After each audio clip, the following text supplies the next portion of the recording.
Good morning, ladies and gentlemen.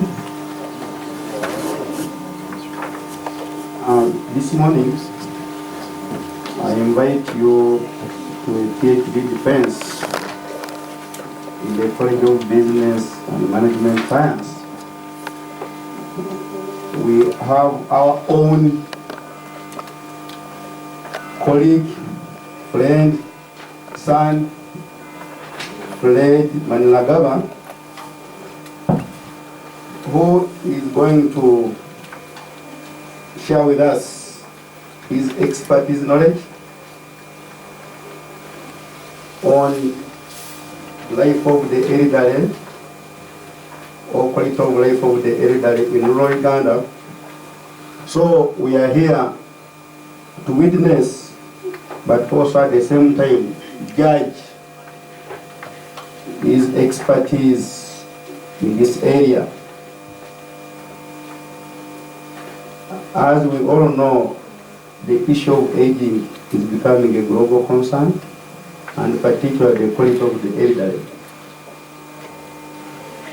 In some other countries, we know that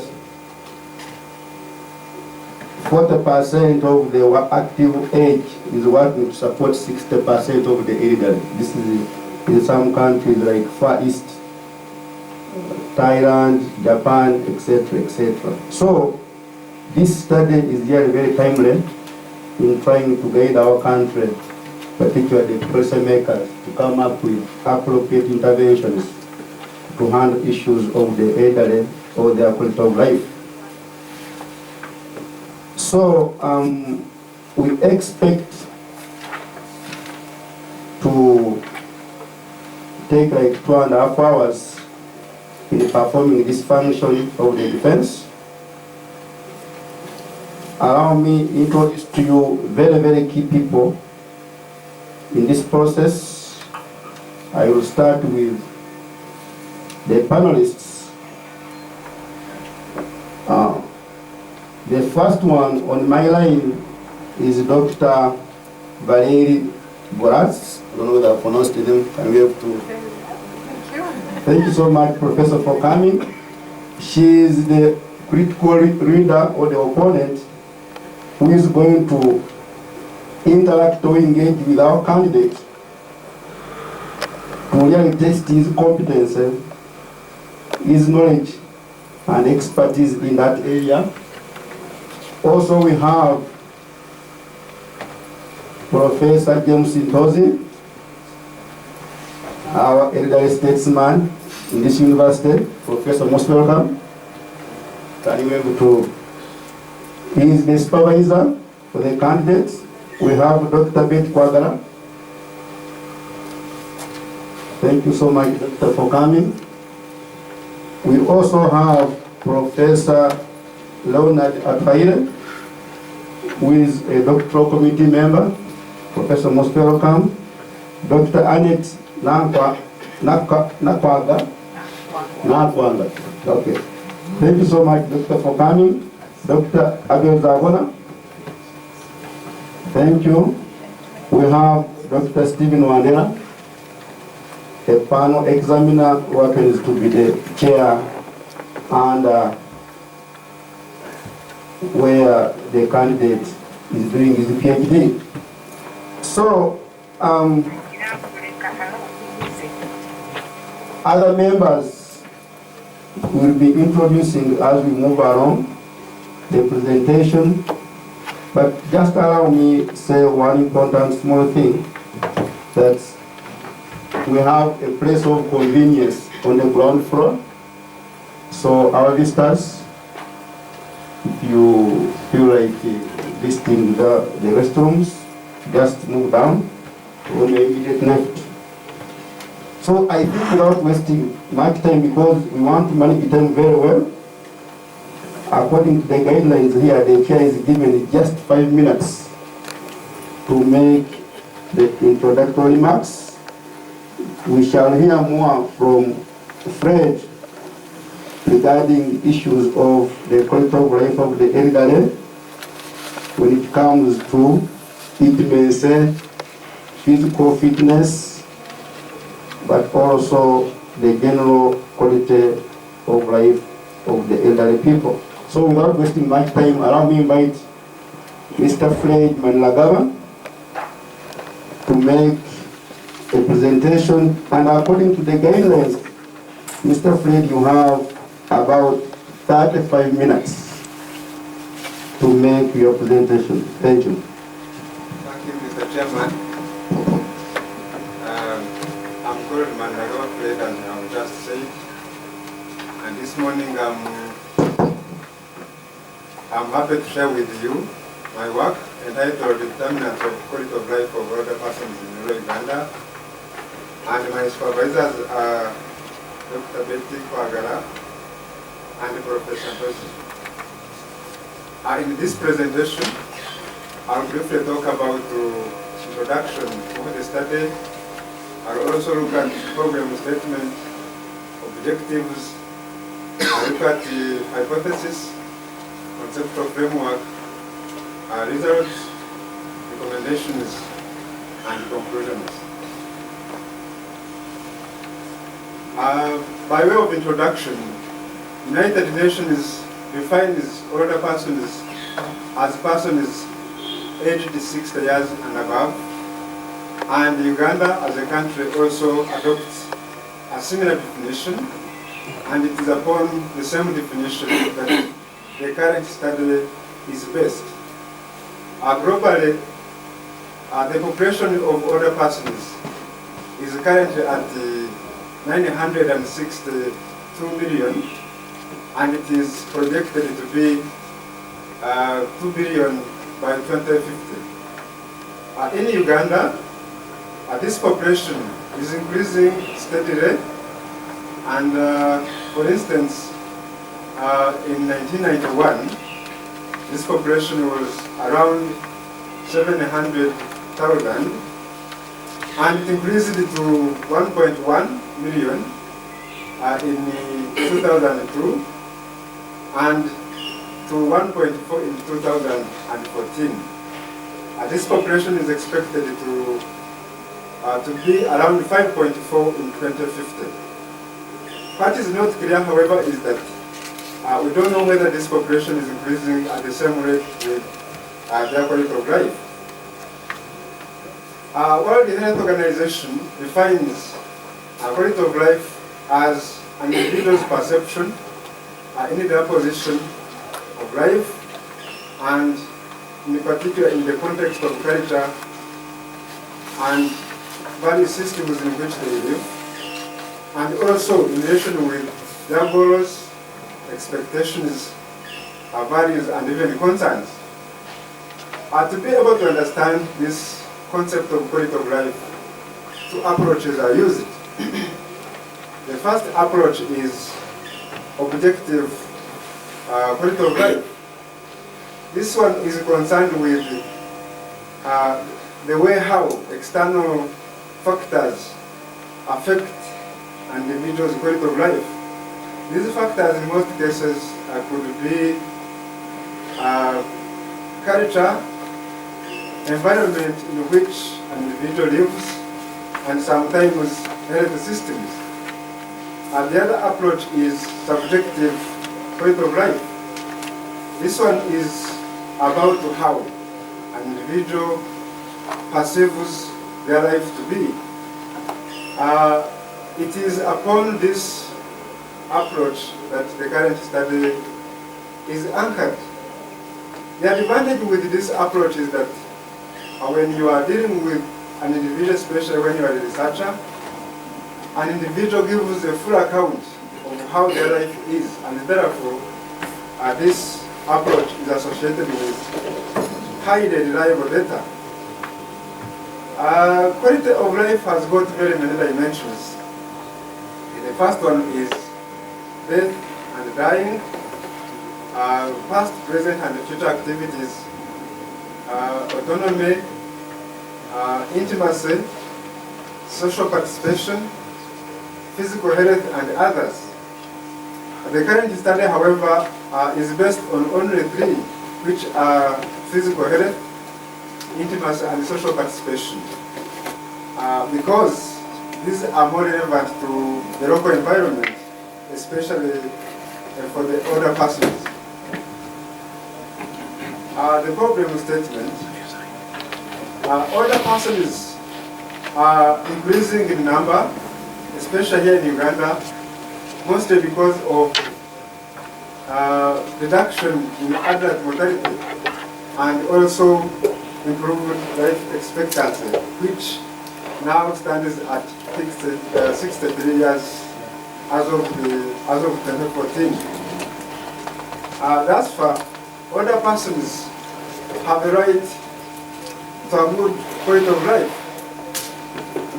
That's why even these international policies, especially on aging, have it that older persons should actually have improved quality of life.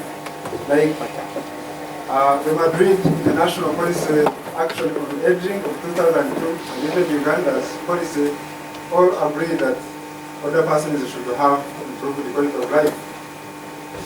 However, much as quality of life is important, it remains understudied in Uganda, whereby some studies which have been done on aging focused mainly on other areas like chronic poverty, vulnerability, and others.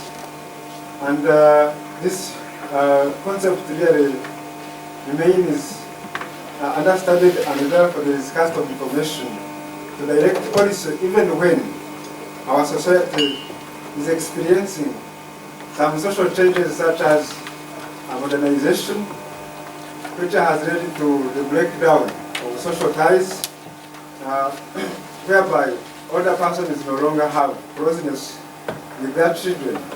For instance, after education, some of the children decided to stay away from their parents, where they don't regularly support them. Urbanization is also somehow affecting older persons' quality of life. Because, for instance, when you look at low urban migration, this one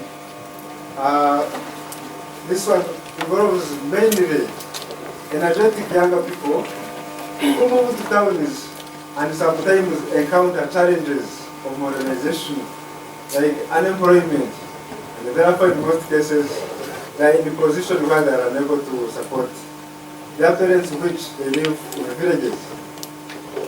The state has also not done much to improve the quality of life of older persons.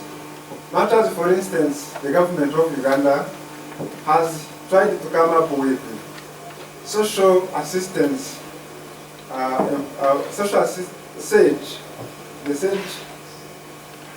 social assistance to do with empowerment, whereby the government is giving out 25,000 shillings to each older person who is 65 years and above. Moreover, the same policy is not rolled out to the rest of the country. It covers a few parts of the country, and even then, what is surprising is that since there is no sufficient data on quality of life, the policy which they are using is not clear, so this cannot actually easily improve the quality of life of older persons. The current study therefore helps to fill the existing knowledge gap for appropriate policy formulation. Objectives of the study. The main objective of this study is to establish determinants of quality of life of older persons in rural Uganda, and specifically to examine the factors that influence physical health of older persons, and also to establish the factors that affect intimacy among older persons in rural Uganda. And the other objective is to assess the factors that predict social participation among older persons, and lastly, to evaluate the factors that determine the overall quality of life of older persons in rural Uganda. Now, these are hypotheses guiding the study, and the first one is older persons who receive health care support are more likely to have good physical health compared to those who do not receive. Number two, older persons who are wealthy are more likely to have high intimacy levels compared to the ones who are poor. Older persons who get financial or material support are more likely to participate socially compared to those who are not financially supported. Educated older persons are more likely to socially participate compared to those who are not educated. And male older persons are more likely to have good quality of life compared to their female counterparts. This is a theoretical framework which guides this study. In brief, this study is adopted from integrative theory of quality of life. For instance, the concept of well-being in this theory is affected by many factors, such as health status of individuals, which is an indicative of physical health. The fulfillment of individuals' needs also affect social participation, which is a domain in this study. Satisfaction in life with variables such as proper usage of time is also indicative of social participation domain in the current study. Lastly, the concept of happiness, which encompasses love and love ties, is also indicative of intimacy domain, which is under study in the current study. This is the conceptual framework which guides this study, and it is adapted from the integrative quality of life theory, and also from the World Health Organization quality of life instruments such as World Health Organization quality of life brief and old. You can see at this point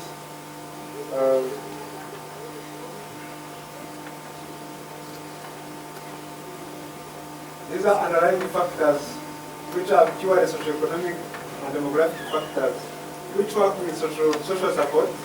These are intermediate variables.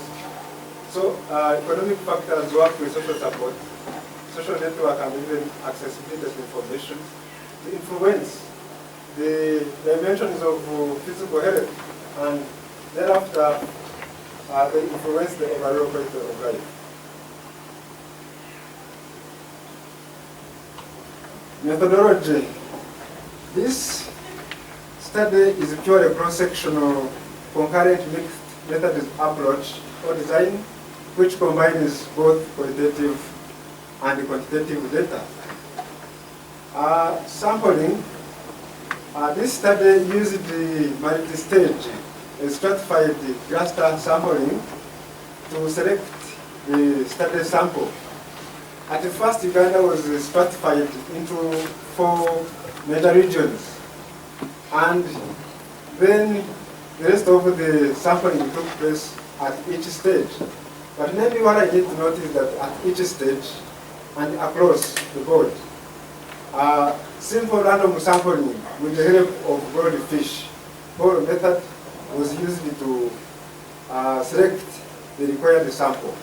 For instance, from each region, 1 district was sampled, and from the district, 3 sub-counties were selected, and then from each sub-county, 4 villages were selected, and thereafter a sampling frame was generated with the help of community leaders conversant with their areas to select 10 households within which the final interviews were conducted. And this is the structure of the sampling. First, I have Uganda. This is Uganda. Then these are regions. For instance, in Western region, I picked Kwagala, then central, there's Kayunga, northern, Otsuke, and then eastern. I have Bugidi. At sub-county level, as I have said, these sub-counties were selected, and then 4 villages were selected. And the final sample size was 912 respondents. This is a map of Uganda showing study sites. As I have already said, in northern Uganda, this is Otsuke district, which was studied, then central, then eastern, and western region. With the qualitative data, some purposive sampling was used to select 2 focus group discussants, or to do 2 group discussions, one for male and another one for females. And this one was done per district. 2 key informants were also conducted in every district, and mainly these key informants were done with the community development officers and leaders of elders in those places. Maybe to say that with the focus group discussion, so data collection, quantitative data was done using a structured questionnaire, which was translated into local languages where this study was done. For instance, in Kwagala, Western Uganda, it was translated into Michiga, and subsequently it was a similar case to other areas. Research assistants were trained and equipped with ethical issues and skills to administer this questionnaire, and they were able to collect information from the respondents. With the qualitative data, 8 focus group discussions were done using focus group discussion guide, and similarly, key informant interviews were done using key informant interviews, and data were recorded using digital product. Measurement of dependent variables. Physical health dimension was measured by 10 questions basing on 5 areas, such as activities of daily living, pain, sleep, and others. Intimacy was measured by 4 questions basing on 3 areas, such as opportunity to be loved, and then opportunity to love, plus sexual activity. Social participation was measured basing on 8 questions on 4 areas, such as proper usage of time, participation in community activities, and others. Then the 3 dimensions mentioned above generated an index of quality of life. Data analysis.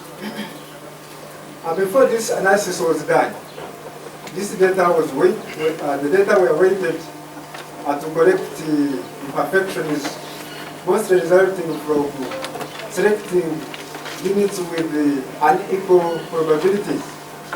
And thereafter, frequent distributions were computed to describe the characteristics of respondents.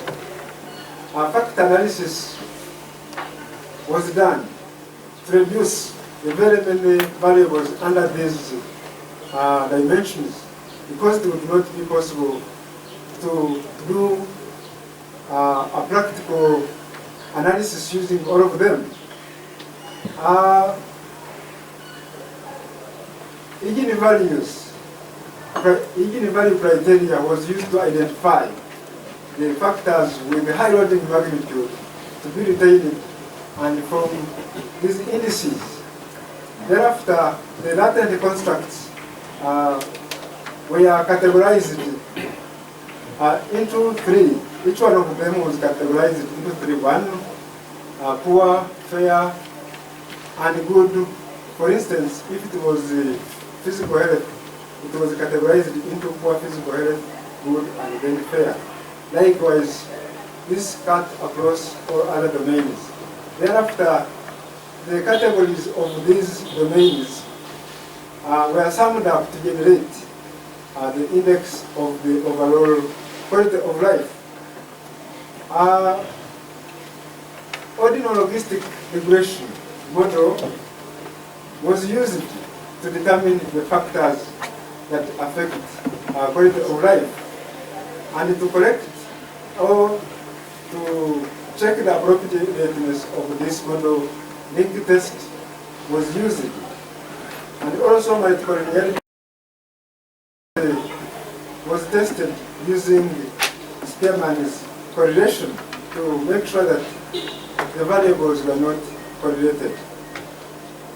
With the qualitative data, the data were transcribed with verbatim, and transcripts were actually in English, and thereafter deductive thematic analysis was done to get out those patterns which are of interest and of which answer study objectives. With ESCO consideration, this study obtained clearance from an institutional review board called National HIV AIDS Research Committee. It was also cleared by the National Council for Science and Technology, plus the Office of the President. Relevant authorities were also visited, especially local leaders in the places where we visited, and permission was granted. Lastly, voluntary informed consent was sought from the participants, both informants and the older persons, where we collected survey data, and so they granted us permission to go ahead and conduct data collection. Results.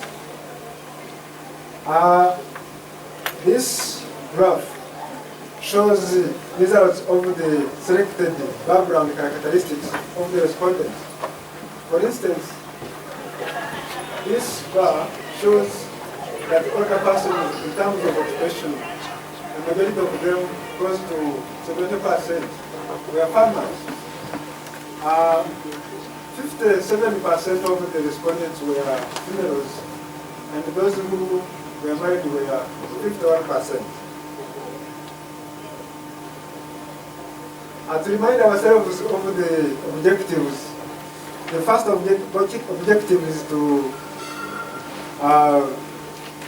establish the factors that influence physical health among older persons. And these are indicators of physical health, as you can see in the table. But more interestingly, we find that a majority of them, a large proportion of them, that's 50%, said that they always get tired even when they have not done much work. While 55% of them said that they have enough energy, and 55% of them said that they always experience difficulty in sleeping.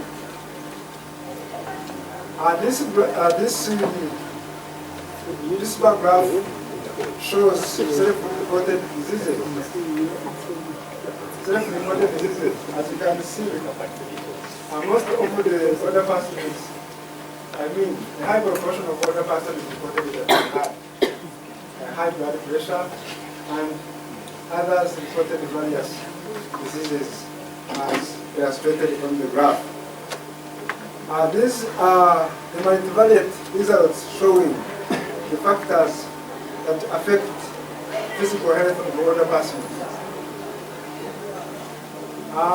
This blue line lying horizontally indicates reference category across all the significant variables in this graph.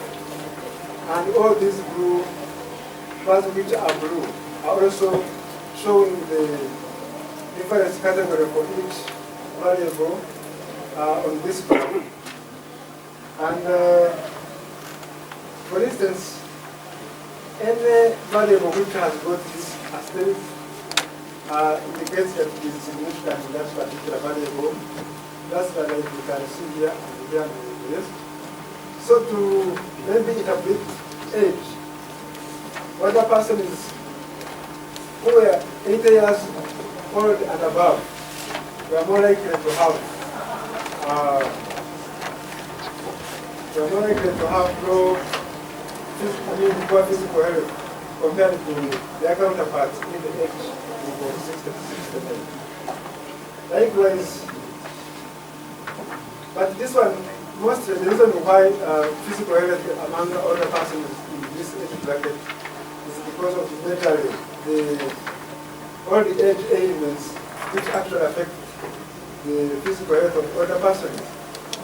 If we can look at the wealth index, older persons who are in the middle quintile of the wealth index, then the richer and the richest are also more likely to have good physical health compared to those who were poor.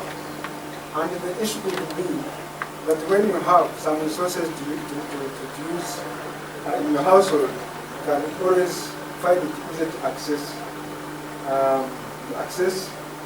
health services anywhere. So you can see this point here. This is to do with physical activity. You can see that older persons who used to do physical activity like exercising were more likely to have, actually were 2 times more likely to have good physical health compared to those who were not doing any activity.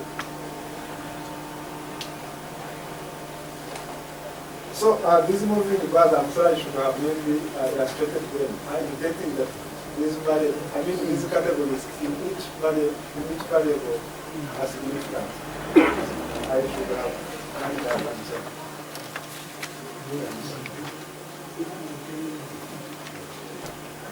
Those are significant variables. So this picture indicates two other persons exercising. So when you exercise, the more that you have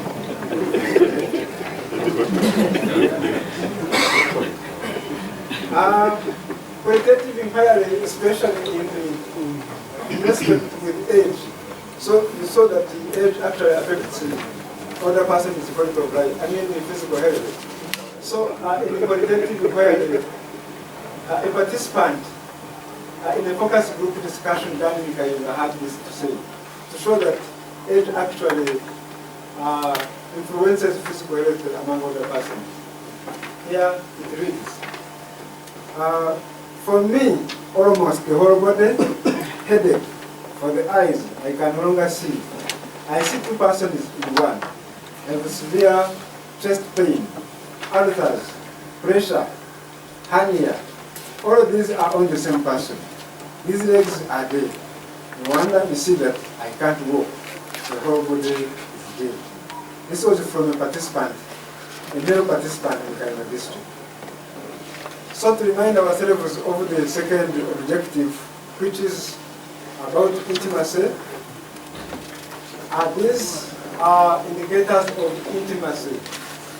You can see in this table that 57 of them have written that they are loved by other people. 53 say that they are happy with their family members.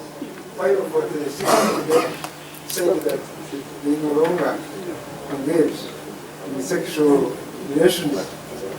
So this picture again shows that when you are happy, you actually find that your life is okay. You can see this the couple which is smiling. So these are multivariate results which show the determinants of intimacy. And just like I said, the horizontal line is indicating reference category, and the moving bars are actually indicating that these categories within each and every variable are or is significant. For instance, when you look at 6, you find that male older persons were more likely to have high intimacy levels compared to their female counterparts. The issue here could be that probably, female older persons could not be as good as males in the area of intimacy because of the postmenopausal deficiency, which somehow weakened them. And also, which has it that when females reach menopause, most of them actually develop low sexual libido in most cases. When you look at the Makerere index, we find that older persons who were in the middle quintile of the Makerere index were nearly 2 times more likely to have high intimacy compared to the poorest. The reason could probably be that when you have money, especially men, you can always find the and in most cases, men who lose their dear ones can easily remarry with money. This is qualitative inquiry to support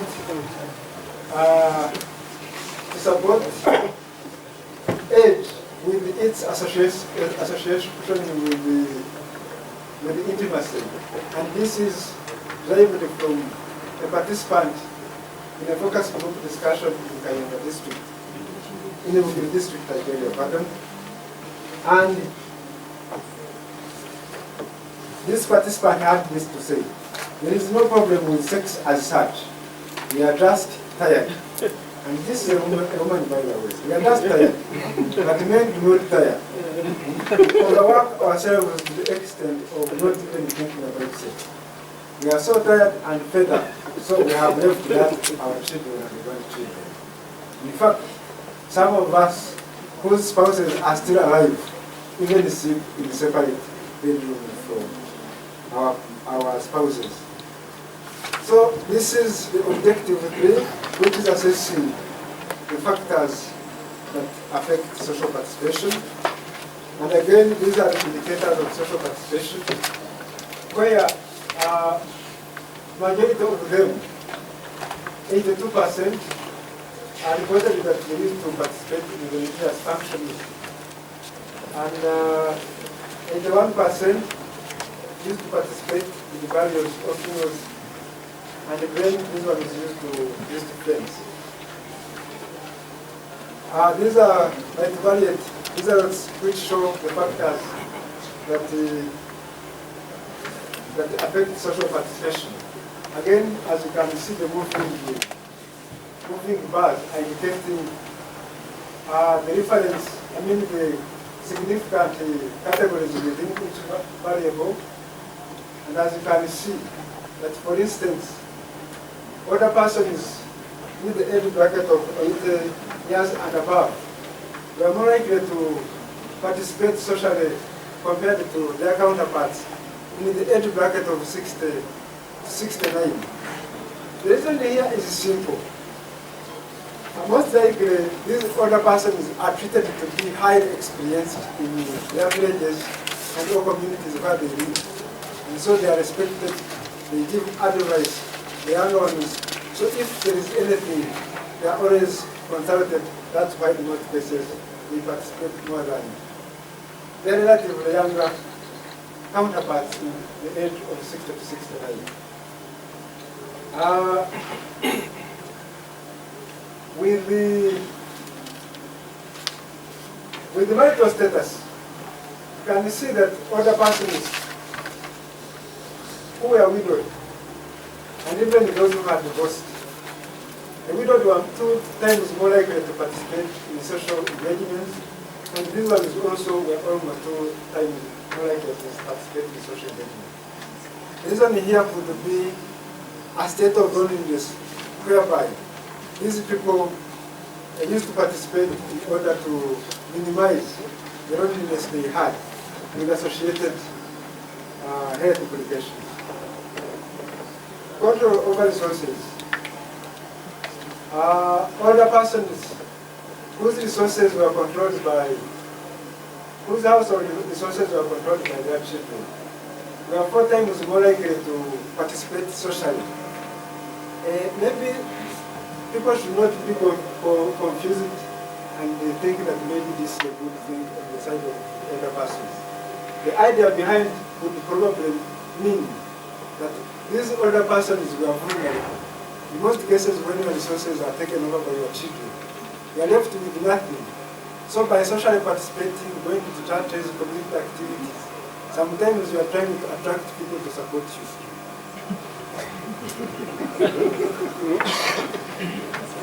This is a qualitative inquiry on the social participation, and this quotation was made in reference to age, how age influences the other person's social participation.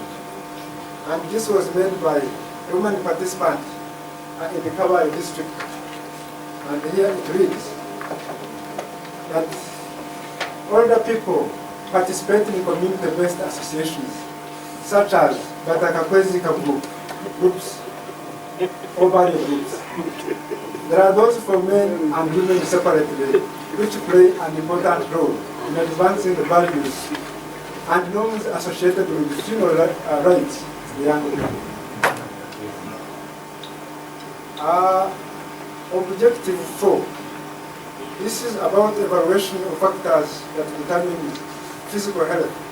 But as I said, this concept of quality of life was developed from the 3 dimensions of quality of life, which are social participation, intimacy, and physical health, which together actually, in that category is combined to develop this quality of life as I explained in the methodology. And this bar graph shows the respondents with their physical health, quality of life. The graph indicates that over 50% of them were in the fair index, while 37 of them are poor, and those who have good quality of life were only 14%. And these are determinants, multivariate determinants, these are showing determinants of quality of life. The story will not change. The same bar, the same line is indicating the reference category.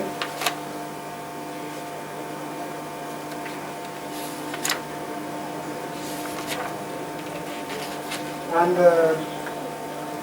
as you can see again, the moving the bars covering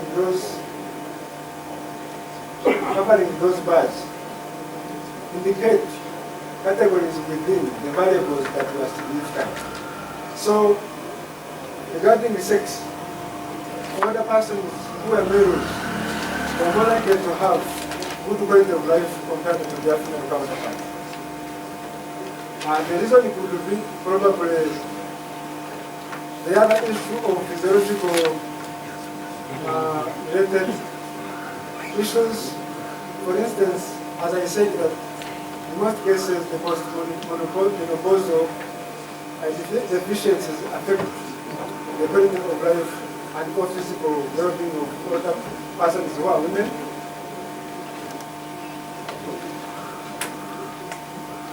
In the terms of welfare index, you can see that older persons who are in the middle welfare quintile, we are more than 2 times likely to have good quality of life compared to the poorest. This is related to socioeconomic status, which probably enables other persons to have access to health services and also to have some good lifestyle in terms of diet and others. Other persons who were HIV seronegative were less likely to have good physical health because in most cases of positive. These ones were more likely to have a poor quality of life because of stigma-related issues and the other physical health or the age ailments. This quantitative inquiry supports the quantitative findings in reference to where the status of individuals. For instance, a key informant in the Kwagala district had this to say in reference to how where the status affects the quality of life of other persons. And it reads that most of the other persons in this area lack basic needs like shelter, and most of them reside in glass, thatched mud, and wattle houses. Study limitation or limitations. This study, as I said, is based on subjective quality of life. It did not look at the objective quality of life, which would have actually enriched the study findings if it were possible. But as the study stands, logistic issues could not allow the two approaches to be looked at the same time. It also is based on self-reported responses, and therefore there were no medical examinations done to prove exactly the perceived responses other persons were given. So in most cases, there could have been some challenges somewhere. By a way of conclusion, physical health was positively associated with the engagement in physical activity, and also controlling household assets by other persons. Controlling household assets relative to their children. The other conclusion is that intimacy was positively associated with the belonging to middle quintile of wealth index compared to the poorest one. And being a male was also associated with having a high intimacy. Social participation was associated with being uneducated compared to being educated. Being widowed was also associated with high social participation. And good quality of life was positively associated with being male and having HIV seropositive status. Recommendations. These recommendations are based on study conclusions, and they are as follows. That other persons should be encouraged to embrace active aging and, among other things, to do physical exercises in order to remain physically healthy. In addition, younger people should also be encouraged to remain active so that when they reach old age, they are able to be physically healthy and strong. Other persons should be empowered to manage their household assets. As you can see, those whose assets are managed by their children are in most cases not doing well in terms of in terms of quality of life. Other persons should also be empowered economically through schemes such as SAGE and other government schemes. This SAGE should actually be enrolled to the rest of the country, and the amount of money given to other persons should also be increased to make a meaningful, to make an impact in the quality of life of other persons. Social groups should target educated older persons with their partners to encourage them to participate in the community activities. You can see that older persons who are educated actually are not socially participate like those ones who are educated. So in other words, these ones should also be encouraged to do so. Because in most cases, let me add some light on this one. When you are educated and you're working in an urban area, and you happen to retire to your village, you find the people there, your age mates. Sometimes it's hard to freely interact with them because you see they see as a social kind of mystery. So they should be encouraged to the social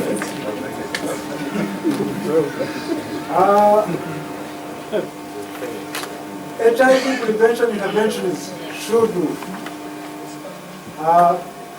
target older persons as well. You see, there is this notion that older persons cannot contract HIV/AIDS, and most programs actually target younger people. Living behind these people, they should as well be better before. Propose the future research. I propose that further research should be done on other dimensions of physical health. Because as you have seen, I looked at only 3 of them, but the others are not studied. So it will be interesting to study the remaining dimensions. Investigations should also be carried out on quality of life using objective approach. This study has so far generated 2 publications. The first publication is in a journal called African Academy of Science and Development Research. The other one is in Close One journal, and there are some manuscripts which are under review. The first one is exploring intimacy in old age, a case of Uganda's prostate. The second one is social participation among older persons in rural Uganda.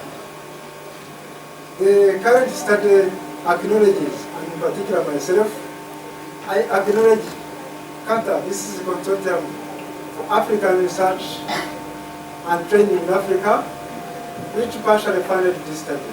I'm grateful to this program. Makerere University also granted me a tuition waiver, and I'm grateful. Directorate of Research and Graduate Training in Makerere, I thank the leadership, especially Associate Professor Owinye and his boss, Professor Wininza. They encouraged and supported me. The former Dean, Madame Agnes, thank you so much for creating that good environment within which I was able to study comfortably and finish my study. Thank you so much. My supervisors, Dr. Betty Kwagala and Professor Ntozi, in fact, they have not only supervised my work, they've been my great teachers, and I'm grateful that they have been able to make me the person I am today. Thank you. The doctoral committee members, Associate Professor Zenat Zaire, Dr. Zawana, Anet Nakwanga. God bless you for guiding me. Thank you for interviewing me. Staff members in the School of Statistics and CoBAMS in general, thank you for your encouragement. Thank you for your support. I have a family which I belong to called Kata. I have a class of us, and I'm glad one of us is allowed Dr. Kenya, please, and the rest of the family. May God bless you for supporting and helping me. I also thank key informants, research assistants, and above all, the respondents of this study. If it were not them, this study would not have been done. And finally, to my family, I'm grateful. Above all, may the glory be to them. Thank you. I was actually motivated by my grandmother, who died at the age 121.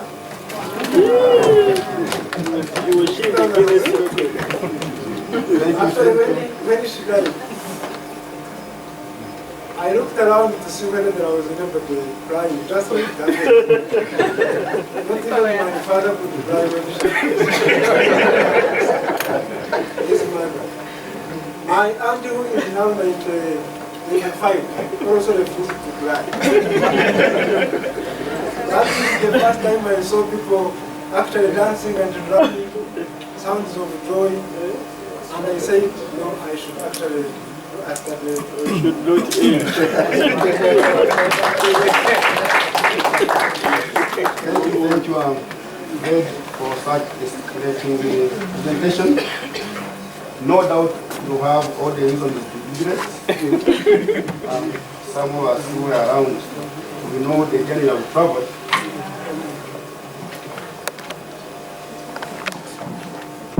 We know the journey you have traveled, and really we are happy for that. So in the remaining 90 minutes, we shall have a face-to-face engagement, intellectual discourse between the opponent and the discussant or the candidate. And let us try to manage the time, colleagues, such that we don't stay at the order. Then thereafter we shall have questions from the committee members. That one should last not more than 20 minutes. Then we shall also have the public audience asking questions, clarifications, comments. It should not go beyond 10 minutes. Then thereafter we shall retreat. It should be a retreat of only examination committee members to deliberate on ladies' fates. Thereafter we shall announce the verdict and we close. So without wasting much time, I invite Professor Valeri to have an intellectual discussion with the candidates, and we shall be so much happy to have that engagement, because at this material time you are like a judge. If you are not properly convinced, then Fred will be referred back for some time. So we expect you to have that discourse in about 30 minutes. Thank you so much. Ladies and gentlemen, dear colleagues, good morning. Thank you very much. I'm very grateful actually to be here with you today, and I would like to address my heartfelt thanks to the college, of course, to the graduate school, and Mr. Chairman for inviting me to sit on this very important day and to discuss this dissertation. On a personal note, I would like to say I'm very happy to see this PhD coming to a happy conclusion. Very happy indeed, because like many of you, maybe, I'm aware of the difficulties that you faced, Mr. Maniragaba, during the course of this PhD, and I was very much afraid that you would not complete this dissertation. So hard work and perseverance have made the best of the situation, I see, and I wish to commend you for that. And I also would like to thank and commend the supervisors, the college, the graduate school, and all the colleagues here to have supported you and to support you along this journey. So, Mr. Maniragaba, you might think that you're reaching the end of your journey. But this is just among the first steps. So I'm also here to remind you that the way is still long and that academic scholarship goes on, and you keep learning and being bashed and learning again and improving and doing better every time until the end, I guess, of your career. So welcome in the world of the academicians. Maybe it's too early to say so though, so I would like to give my comments on your dissertation. I would like to thank you for a very clear presentation that has already answered some of my questions. So that was very good. This dissertation entitled Determinants of Quality of Life of Older Persons in Rural Uganda is, I find, a very well presented piece of academic writing. Maybe for everyone to follow, because you might not have the dissertation in hand, it comprises 9 chapters, a list of references, and 15 appendixes at the end. The 9 chapters include the introduction, a chapter that is dedicated, the introduction presents the background of the study, of course. Then there's a literature review, then a methodological chapter, and then we enter into discussing the findings. So the first chapter of analysis shows general results about the survey that was done, the data that was collected, and then it is followed by 4 chapters, each of them answering some of the objectives that were raised in the beginning of the dissertation. So one deals with physical health, one with intimacy, one with social participation, and then there's a final one on quality of life. Then this is followed by the conclusion and recommendations, and that's it. So I would like to say that the appendixes were very useful, very informative, and that I really liked the rigor you had in presenting all these documents, all this material that was very useful in understanding and informing the process of your PhD. So thank you very much for this. I also enjoyed very much the photos you included in your dissertation. I know you wanted to really take us maybe to southwestern Uganda. I was wondering why you didn't put photos of the other regions. I think there's a bias here. So I was asked to tell you about the merits and demerits of each chapter. So I will go following the order of your dissertation.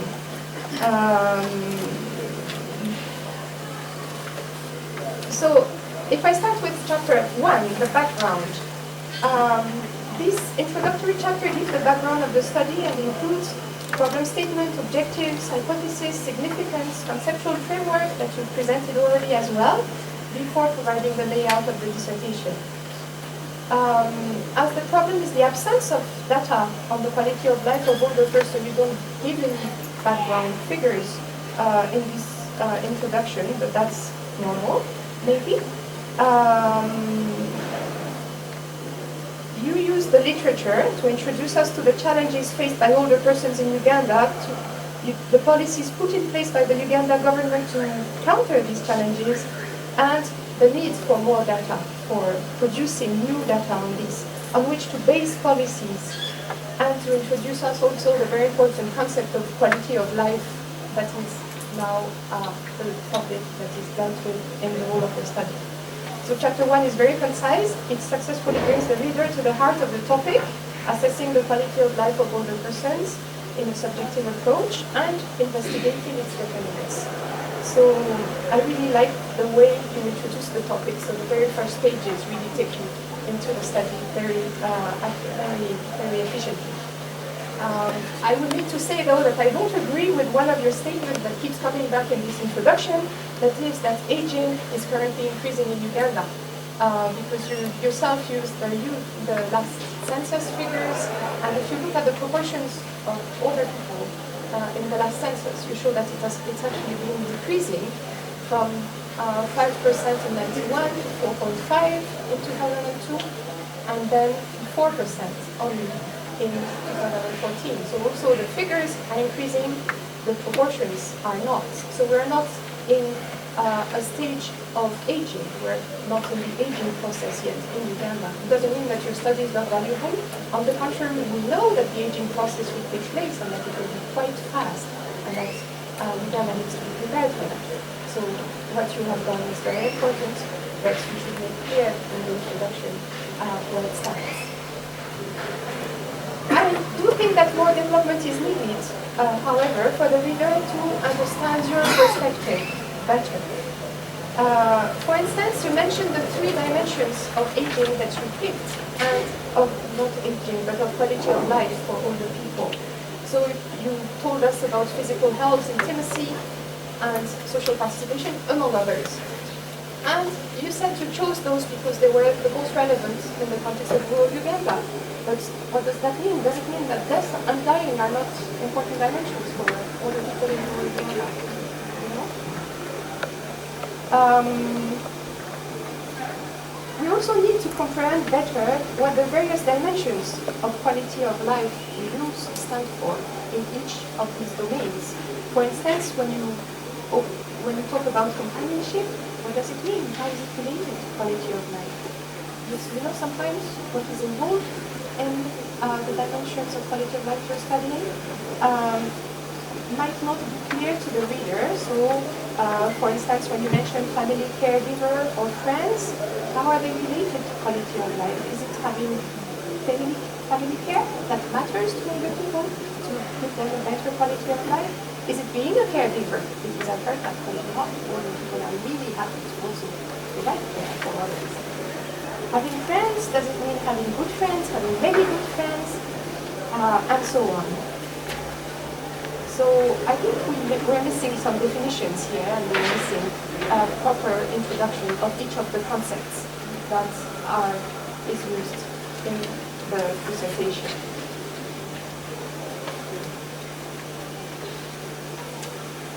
Maybe I should give you the ground when you need to answer, or I don't know. And then, in this background, I think there's some important studies that were left out, maybe, because you mentioned some of the literature here, so if I may start a bit on this and ask you, I'm wondering, because there has been a study on the well-being of older people in Uganda, led by the World Health Organization. By the way, it's called SAGE as well, so there's always a confusion between the SAGE grant for empowerment and the SAGE study of the well-being of older people. Data was collected in Kampala and in rural central Uganda in 2009-2013, and this is never mentioned in the chapter, neither in terms of publications or in terms of data or in terms of background. So I wanted to also ask you why you didn't choose to use that.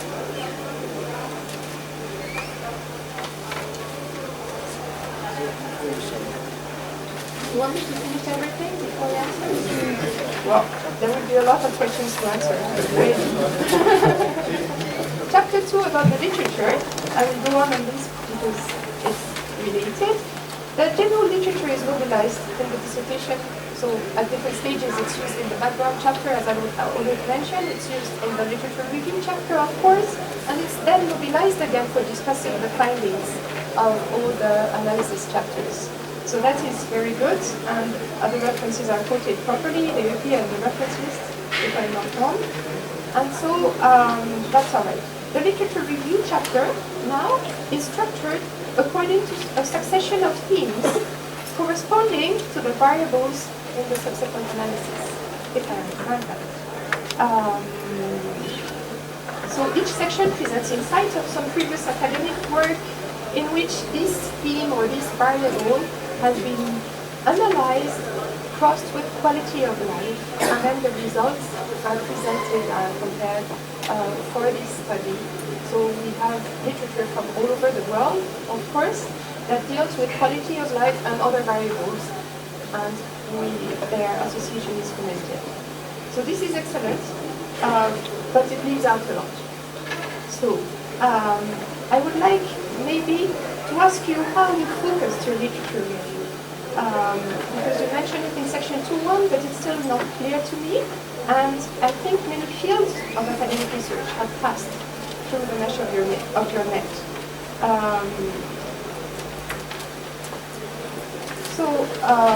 For instance, each variable or theme that is presented in the structure of this chapter is not systematically crossed with the 3 dimensions of quality of life that you study. If I take the example of age, we deal with age in the literature review in a general way, together with quality of life. but you never put it in relation to physical health or to intimacy or to social participation. So that's just an example, but this maybe should lead the way to all arguments also. Then the interaction between variables is not documented, although this has been done in the literature. If I take the example of sex again, no, sex I haven't, it was age. I can take the example of sex and marital status. Sex is addressed, is followed by marital status in the literature review, and we learn, for instance, that there's no significance in quality of life between old men and old women in some countries, but that in many others there is, and that older men are usually better off than older women in that way. Then we're told married older persons are found to be better off than unmarried or widowed or separately divorced ones. And so the link between those two domains is not made, although we know that older men are more likely to be married than older women, who very often are widows. And so there's a very clear link. It's in the literature in many documents, but this is not happening in the literature review. And then there are major pieces in the literature that do not appear there. So I would start very basically with a paper from Professor Kwagala here on diabetes. That doesn't appear, diabetes and quality of life of older persons. So I don't know whether that one really starts on that one. But there are large domains that also are concerned, like qualitative work done on older persons in rural Uganda, in eastern Uganda, in central Uganda, maybe, is the regions I know more about maybe, where I found some documents that were very relevant to your study, although they might not call quality of life what they assess, because they're dealing with the daily life of other people and their satisfaction and their happiness and the way they deal with their daily chores and their responsibilities and their status and all that. But this is relevant to the work. It's very relevant. And it's not there. Then there are other references about the quality of life of people in Uganda, but not specifically dealing with older people. But some of these papers have applied exactly the same methodology you are applying.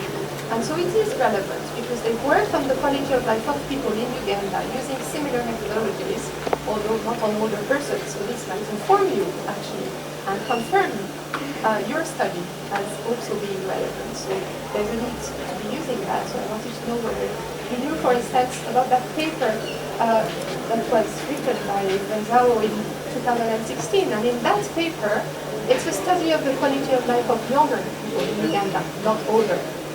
But it's very interesting because what it tells about is not only the quality of life of younger people, but there's also a theoretical development of the relativity of the concept of quality of life. And this is something that should not tackle as well. It's the way this quality of life concept might differ according to the country, for instance. And it might even differ according to the region in Uganda. So, for instance, what people will value as being important to define their own quality of life might not be the same in my country and in yours. And so, I was wondering, I think this is very important in actually understanding what quality of life is in a subjective perspective for the older people who are studying themselves. And then it also helps understanding the literature and understanding the contradictions in the literature. Because some variables might not stick out as being relevant or significant in specific contexts when they actually are in others. So this is not a contradiction as such, it's just relativity, basically. Then, last point about the literature, I think there's an ambiguity in the way you present some of the results in this literature, because it's not very clear how correlations, if what you present are simple correlations, meaning that two variables are related, quality of life and age, or let's say, I don't know, social participation are related. There is a correlation, significant correlation between them, some countries, some paper that was written in the literature, or if there's a causal dimension, there's a sense in the direction in what has been found in the paper you analyze. Like, is it physical activity that actually influences physical health? Or is it just a correlation? So things like that. And it's okay. I think ask you to respond to those points. Thank you so much, Andrea. Thank you so much, Victor, for the comments. Beginning with the inquiries in other persons in absolute terms, proportions. Usually proportion actually not bring out the actual figure, the actual picture of what is happening in the ground. Proportions may not increase, but absolute numbers increase. And so in most cases, when policies are being made, they are based on absolute numbers. But this one, I think I'm going to look at it appropriately. Choosing only 3 dimensions, physical intimacy and social participation, and calling them more relevant to the rule setting and leaving out others. I think I need to rephrase my statement. Yes, they are relevant and others are relevant, but I could not actually choose all of them because in most cases I was constrained by the list of issues. So otherwise, I'm going to try this one. How is the companionship related to quality of life? I think I'm going to get more insight on this and then clarify. What about family caregivers? I'm going to actually revisit the literature and align them with these variables. Missing definitions of some concepts. And again, some studies which are important that I have not actually included in the background of the study. I think I'll be able to go back as I have already said and look at literature and include the important information from these sources. Chapter 2, literature review. I have noted every observation you have made, and also I think in general terms I need to go back and look at the literature and align these important variables to quality of life with its dimensions. So I think the answer on literature review is to align these important socioeconomic factors to the concept of quality of life. Thank you very much. About the methodology, I think it's important to underline your efforts there in collecting data on the quality of life of older persons. Using a national data set from UBOS and constructing your own database in a PhD is not the same work, and it's not the same effort. I think it's... I'm commending you for having collected data. Yeah? I would also like to underline the originality of the database created, dealing with subjective perceptions of quality of life among older persons. So this is a big effort. It led to more than 900 questionnaires built, and in 4 different regions of the country, plus some qualitative material. So all this appears well in the methodology section, in the study design, and in the subsequent sections. Whereas the tools for qualitative interviews are mentioned in this chapter, the questionnaire is left out.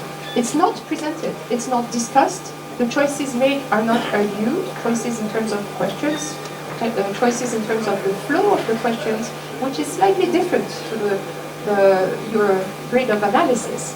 So we need that to have presented somewhere. Why is it hidden in the appendices? In the appendices is one of the questions I was wondering.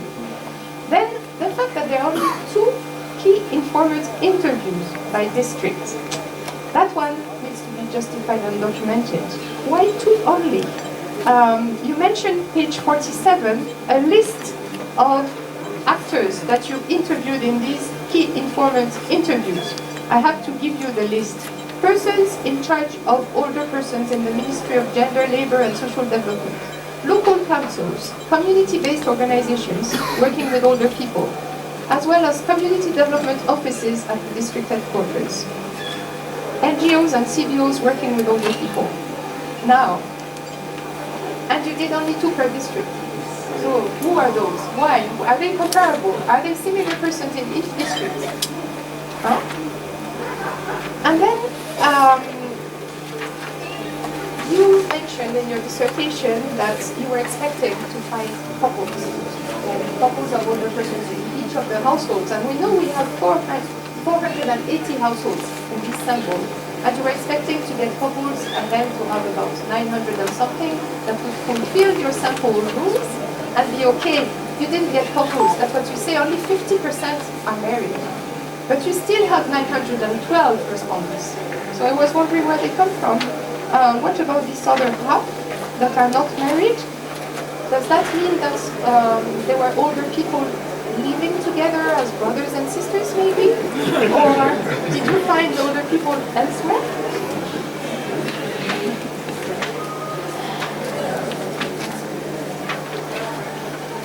I will go on with chapter 4, characteristics of the respondents and households. So this is a very important chapter because the data used in the dissertation is new, of course, so we need to know basic findings, basic facts about the respondents. And it brings out a first descriptive analysis of the sample. So the strength of this chapter is that this is done very systematically for the variables used in the analysis that comes after. And it's here that we get to actually understand better how physical health, intimacy, and social participation are approached through the questions that are asked and possible answers. So you present in your last tables in this chapter analysis of the distributions of answers for these questions that actually help to build what physical health, social participation, and so on are. So what I feel is that we need to follow your reasoning better, and you need to help us do that. And what I'm questioning here is the link between what was asked to the older people who were your respondents, what is in the questionnaire in appendix, and what you actually use in your data analysis. So the way you framed and you built your variables for analysis. For a few variables, I do not see from which question they stem. So this should be clarified. So it comes in, for instance, for having children. It's never asked anywhere in the questionnaire. Do you have children? I don't know what this question stands for. Does it mean that they have children that are still alive, maybe? Does it mean something else? I don't know. But it also comes in, I also would like to ask about the wealth index, because there's no wealth index anywhere. So how was this built? Is it you who decided on how to build a wealth index from this data that you have? This should be presented. It's very important because it's one of the major variables up to the end of the study. Yet we don't know where it comes from.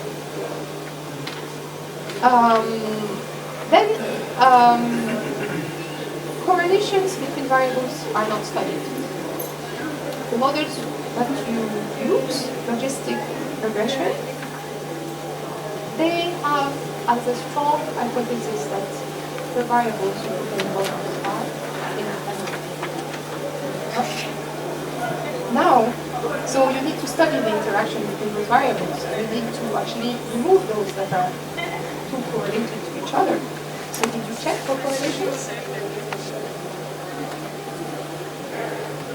Globally, I would like to say, I think there should be a direct, flowing, clear correspondence between different aspects that are found in different places in your dissertation.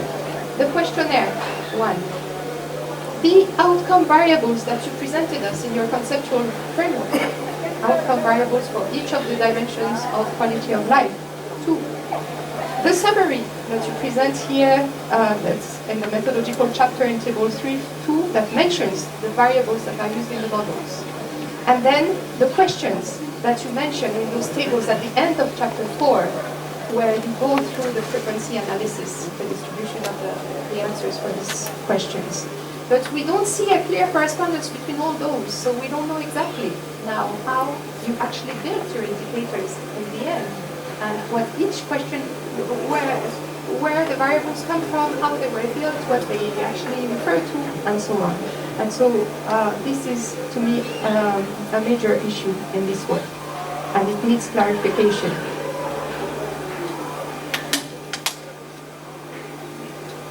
Then I'm wondering about the way you built your quality of life indicator, because in the tables you present, those tables at the end of chapter 4, that you also presented us. Actually, you gave us the one on intimacy, for instance. These tables, they show you the different aspects of intimacy, for instance, if I keep to this example, that are dealt with. So there are 4 lines, each corresponding to a question, and we know whether the person agreed, strongly disagreed, and so on about these statements. But there, some are positive statements and some are negative statements, which means that sometimes if you disagree with the negative statement, does it mean you agree with the positive one? And how did you build your indicator in the end? Did you just take all the positive statements, or did you give some value to the statement as being positive or negative in a different way?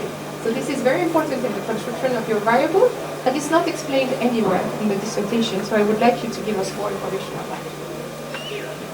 Okay, great. Response? Thank you, Mr. Chair, and thank you, Doctor, for the observations made. I'll begin with methodology.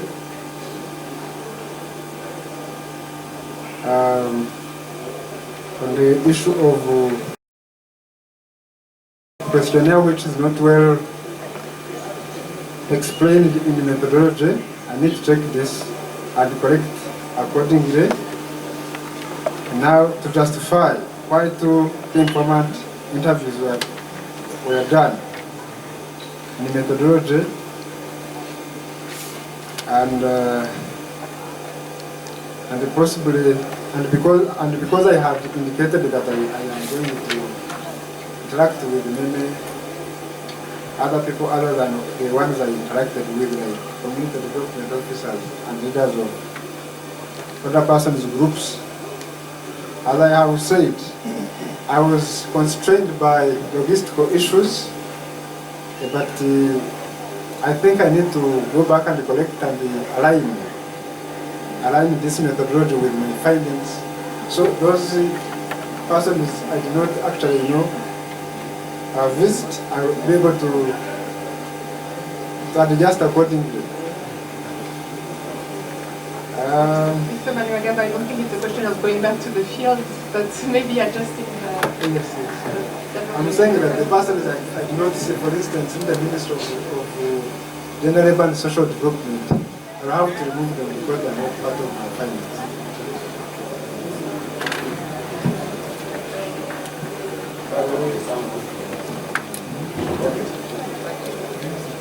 Okay, I'm going to check and correct chapter 4. There are variables which I am analyzing in my model and not appearing in the questionnaire. Having children, I think I remember very well this variable is in the questionnaire.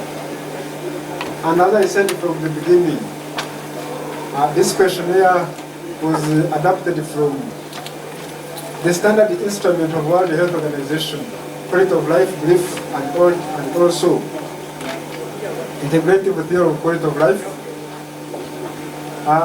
But I had some modifications because I was not validating this tool for Uganda.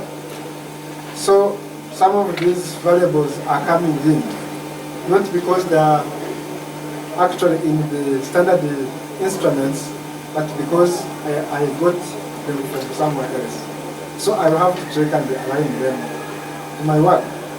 Then where the index is not in the questionnaire, this one actually is constructed I constructed it based on the indicators of household wealth. For instance, the type of household is having a radio, bicycle, and other. That's how I came up with this wealth index.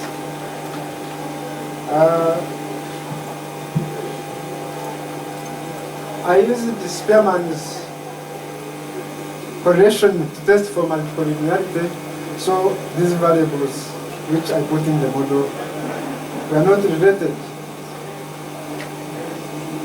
How did I build indicators at the end? For instance, these indicators of the dimensions of quality of life. Actually, these indicators were built in the process of using this approach of factor analysis, which helped me to reduce the variables. So these indicators are among the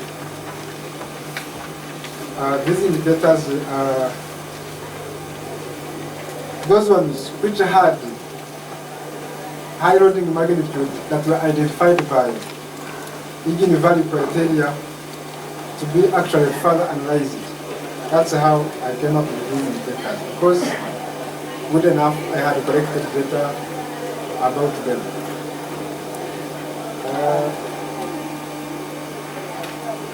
Some indicators are positive and others are negative. I think, again, I need to go back and look at these variables and see whether I can analyze and see the outcome of them. I think so far So I'll go on and maybe I'll try and go to the end now. Chapter 5, 6, 7, and 8 about physical health, intimacy, social participation, and quality of life presents your main results. They all follow the same structure and bring out systematic results on the determinants of satisfying physical health, intimacy, social participation, and so on. So the tables are very informative, very clear, very well presented, and I really liked the graphs also that you presented us in your oral presentation. And I think those were very nice, the figures there. So I think what is very interesting in the results is that however much the three components of quality of life presented vary according to the characteristics of the older persons, quality of life itself, so you see they have many significant, and we saw it in the presentation, many statistically significant variables that are associated with them. The quality of life itself has not so many. So it means that quality of life is rather stable. In the end, it shows that in a way there are compensations from one domain to the other. So someone maybe would have good physical health, might have poor social participation, or the contrary. You see, so in the end, it comes to people being more or less average, fair in terms of quality of life. And we see that actually in your model, this is the bulk of the population actually is in the fair state. And that's interesting. That's interesting. There's only a few variables that stick out in the end as making differences. So what I would like to ask is that I've noticed that sometimes not the same variables are presented in the first part of each chapter and in the second part. So in the bivariate analysis, you have some variables, and then in the logistic models, you have other variables that come up, or maybe some variables that were dropped. So why so? So for instance, in chapter 5, distance to the nearest health center is in one but not in the other. In chapter 6, it's the case for having children. In chapter 7, and so on. So I would like you to tell us why you dropped some variables or why you didn't do that. Then, in each of these chapters on physical health, intimacy, and social participation, you do not use the same variables as independent variables. So it's true that some variables are only interesting for the study of specific domains, or maybe they're more interesting for the study of specific domains. For instance, the source of support in healthcare is relevant for studying the physical health. So there's a clear link there, maybe, that you would like to assess through the statistical model. But, however, you didn't include it in intimacy, while it mainly concerns the domestic, the close family sphere, because it's mainly spouses and children who actually give their care. So why doesn't it appear in intimacy? It would have been interesting to have it there. Occupation, on the other hand, is a very general variable that you usually find everywhere. And in your work, it wasn't used for physical health, for instance. However much it could be related. So I would like to actually ask you why you left out and why you didn't take the same variables for each of the analysis. Because finally, in chapter 8, we're summarizing all these previous models. And then so some of the variables that are there actually weren't studied thoroughly for the previous variables. And there's even one variable that doesn't appear anywhere else in the previous chapters. It's domestic health. Domestic health suddenly appears for measuring the quality of life or assessing the determinants of quality of life, when it hasn't been studied in physical health, in intimacy, or in social participation. Then I would like to say that when you're discussing your findings, and I really like the way you actually use the literature and the findings from the qualitative and quantitative analysis together in this discussion. But when discussing the findings, sometimes I think you should keep in mind that in all the analysis that you do, you're just looking at correlations. No causality is implied by the results. Therefore, you cannot interpret your results in one direction. You cannot say that your findings show that one thing has an effect on something else, or that there's a strong influence of this on that, without saying that the contrary might also be true. So I would like, this is very important because you will see it has serious implications. For instance, you explained to us the link between physical activity and physical health. But this correlation you've measured might also show that physical health prevents bad physical health and prevents you from going into physical activity. You know, and this is very basic. When you're sick, when you're afraid, when you're too weak, not go into doing activity. In what you're measuring, which is cross-sectional, you do not have causality. So you cannot say that it's not exercising that actually leads to having poor health. Then this comes in also, and this maybe will be some relief to you, I hope. It comes in about the link between children supporting their parents and poor health of the parents. Because what you see, that actually there's a correlation between children supporting their parents and the parents being in poor health. It doesn't mean that it's because the children are supporting them that they're in poor health. It might just mean that the children are there for them when the parents actually have problems. You see? And then I would like to ask you about quality of life more specifically. It shows in your qualitative part about quality of life that there's a shift in the way you write yourself between quality of life that appears in the first paragraphs and well-being that appears in the next ones. So what stems out of the interviews is that actually when you ask people about their quality of life, they tell you about their well-being, and what they think is their well-being, they actually mention family support, wealth, assets, housing issues. They don't mention the other dimensions, or actually we don't see in your dissertation that they mention other dimensions of quality of life, such as physical health, for instance, or actually intimacy. So it would be really interesting to address that. And if I go back to your questionnaire, I saw that in the questionnaire you have a question on the quality of life, whereby you ask respondents to actually rate their quality of life. So this is a very important question in regard to your topic. Yet, I don't see any results of it. I didn't see any analysis of that, and I think this would have been very valuable to actually compare what the outcome of this question is and what you actually measure through your model. And so I was going to ask you whether you looked at this question and at its results. Then chapter 9 presents a summary of the findings before drawing conclusions and recommendations, and I particularly like the summary of the findings. Very concise, very powerful, very nice. The next section is the conclusion, and in the conclusion you're supposed, and that's what you're trying to do, to go back to your hypothesis from the background chapter, the first chapter, and to actually answer them all, check, validate or invalidate each of them. But I haven't found the number 3, the number 5, and the number 8 there, so I was wondering what of them. If I go back to hypothesis number 3, number 5, and number 8, financial support influences social participation, quality of life does not depend on the age of the respondents, marital status influences the quality of life of the respondents. We have no answer about these.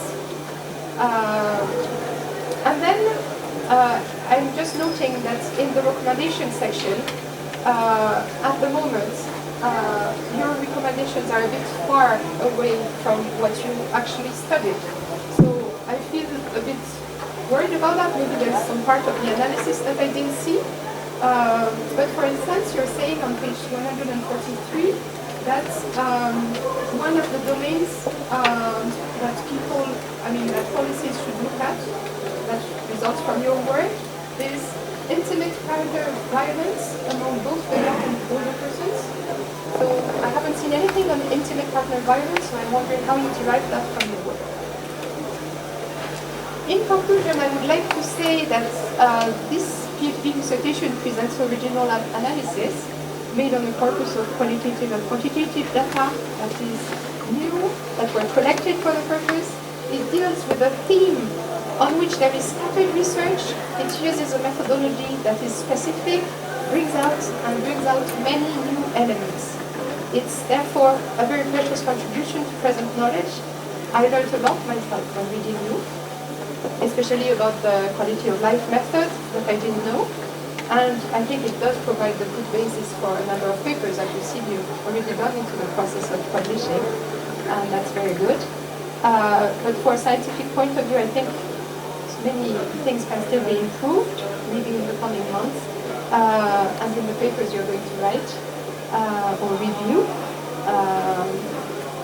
And so I think one of the points would be, at least in the conclusion, but all over the dissertation also, to take a wider perspective on your work.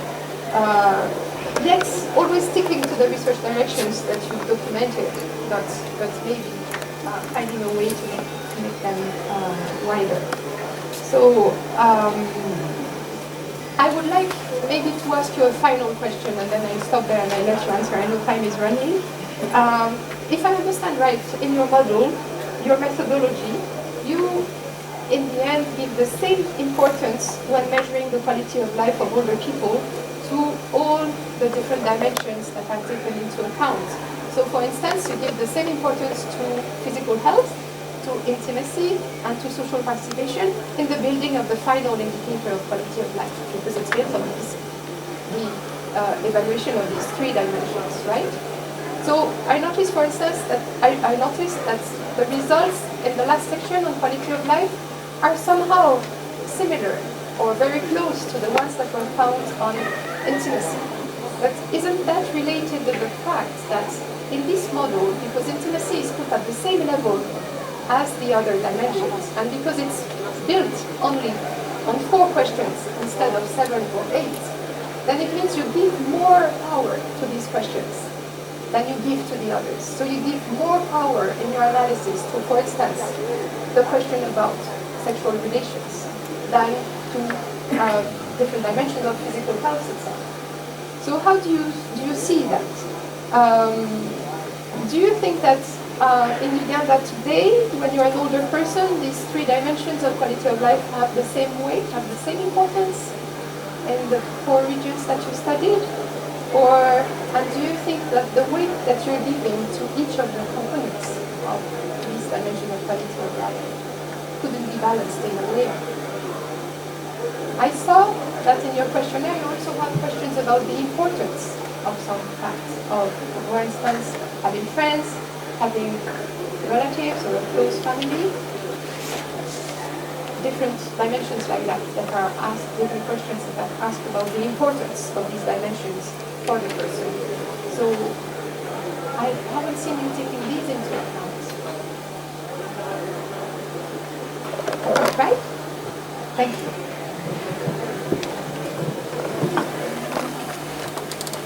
Thank you, Dr.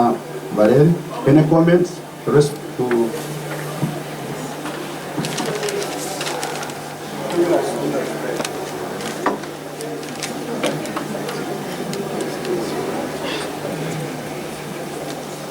Okay, I'll begin with the question on some variables are in one model and not in another. This one I did it in consultation with literature and how some of the variables were behaving, especially while I was testing multicollinearity. But in any case, I can still try and see whether I can incorporate all of them together. In discussion of findings,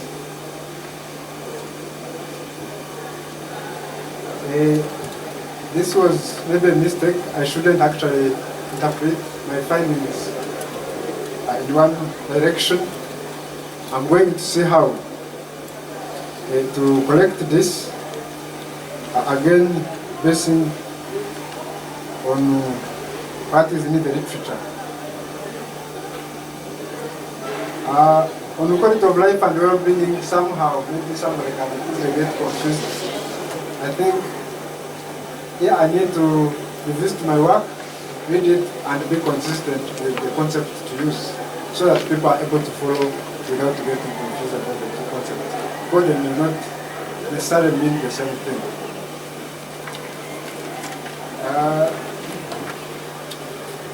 The conclusion is, I'm going to make sure that my conclusions align well with the study hypothesis.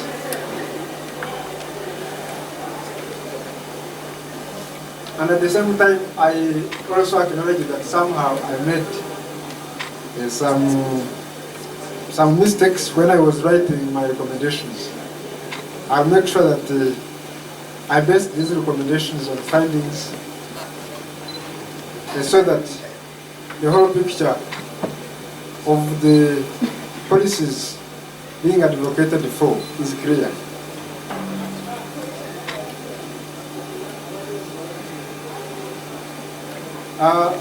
The results in one dimension are close or somehow similar to another. Maybe looking at the context of Uganda, I think this is because of the question of homogeneity. Some other persons in Uganda, the way the life they lead, matter they may not be in the same geographical locations. The challenges they face are more or less, if not the same, similar. That's what I think maybe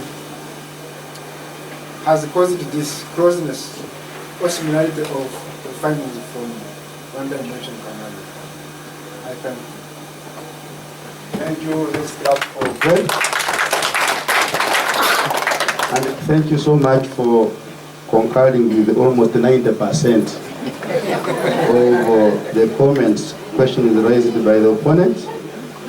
We expected an academic debate or exchange where you could concur or give your own independent opinion, because you are an expert in this area. So before we proceed, I would like to recognize the presence of our principal, college principal, Professor Isali, Elia, most welcome, Professor.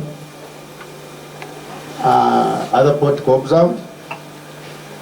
We are trying to manage time because we are being guided by a framework here. So let's now open up to the examination committee or panelists, where I happen to be one of them.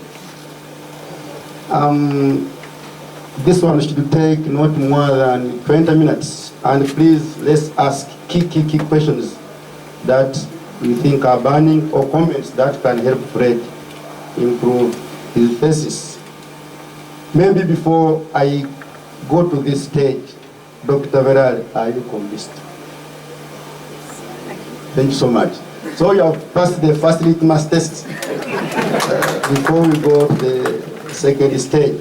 So I have two comments, Mr. Fred. The first one is on sampling. You mentioned the Kayunga and the Bugiri. And some of our friends who seem to come from this region, from Bugiri to Kayunga, you can cruise for only 45 minutes. And when you look at the demography of these two districts, someone can say Kayunga is for Basoga, and Bugiri the same. And yet Kayunga is representing what? The central. Am I correct? So what is the rationale here of choosing Kayunga, not Masaka, that we all know? Then, second question is on the interaction effects.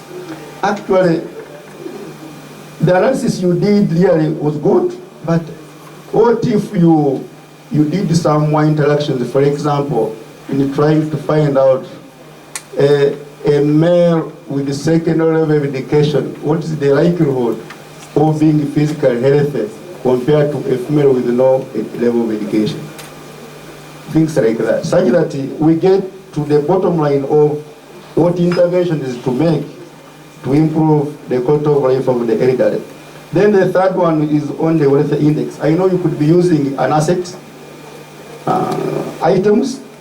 I would love that you be more explicit methodologically on how you come up with this wealth index. Because I know that a wealth index using assets, you have to compare with a lookup table. There are some lookup tables that already customized by World Bank, where you compare the score of the index with the poverty profile in that table. Otherwise, thank you so much. You may respond now or later. I hand over the microphone to my immediate left, Dr. Stephen Wandera, to give his questions or comments. Thank you. Fred, thank you very much. I have just 3 questions for you, but I want to say it was nice seeing you present and talk about your research. It's a long way. One question is, one of the things you talk about in the methodology is weighting. You say that you weighted the analysis, but you don't explicitly say how the weights were constructed. Did you come up with the weights yourself? And what happened? And second question is about social participation. You showed in the other domains for quality of life, you were using a Likert scale, and where you have strongly agreed to strongly disagree. When it came to social participation, you switched to binary indicators with yes and no. And I was wondering why this change. If at all it's a WHO standard tool, is it measured that way, or you chose to modify it? Lastly, in the recommendations, you talk about SAGE programs, and I was thinking about SAGE, which is the Social Assistance Grant for Empowerment. You had opportunity to have 4 districts. I kept wondering why you refer in the recommendations to SAGE, but you actually don't tell us whether one of the districts was a beneficiary of SAGE. It's not very clear. And I think I will just help you that the confusion you have about the number of FGDs and key informant interviews, in the presentation you have them, but in the document actually you don't state them. You talk about 2, so it's something that you need to just revise and clarify the numbers in the document. Thank you. Thank you so much. On my right? Okay. So we go to Dr. Alex.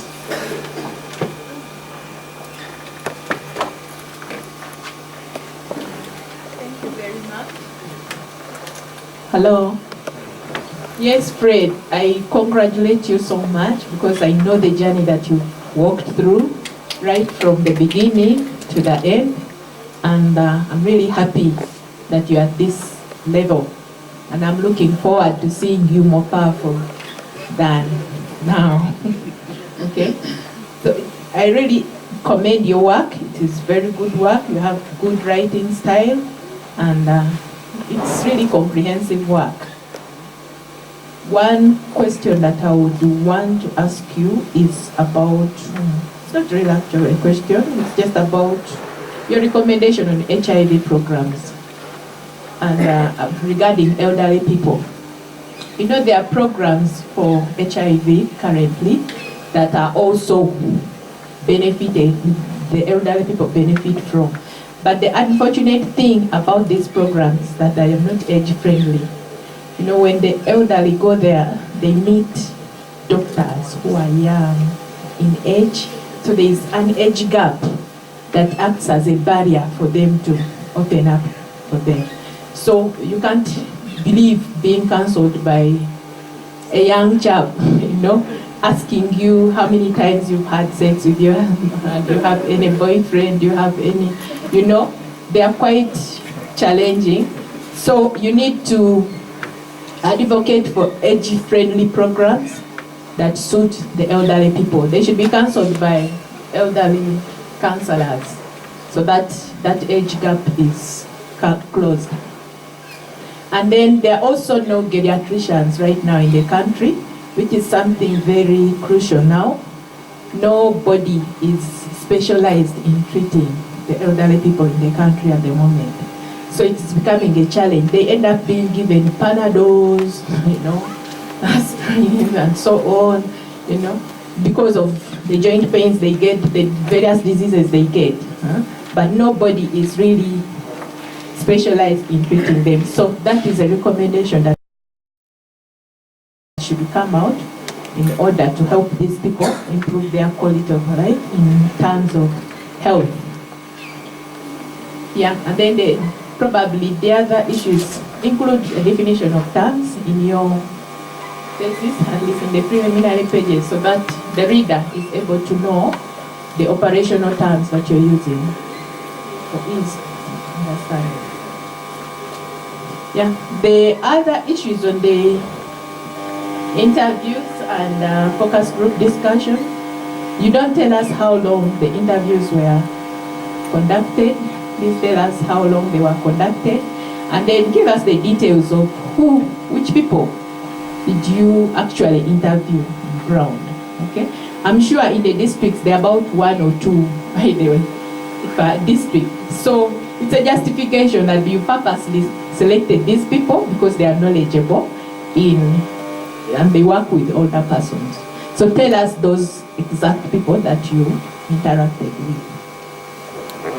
That is. Thank you, Doctor. I think Dr. Ravana, you can take comments, questions, then you respond at once.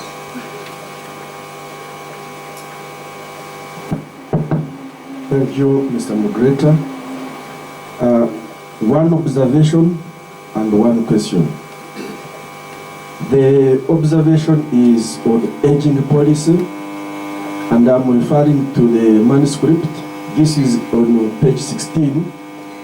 You do very well when you look at the aging frameworks, MIPA, IPAA, PFPA, and our very own population policy on older persons. But I think there is something missing, and this is on Africa's Agenda 2063, which is a framework for inclusive growth and sustainable development for Africa in the next 50 years. In fact, goal number 1 of this framework is about standard of living and quality of life for all. My suggestion is you include this in your narrative.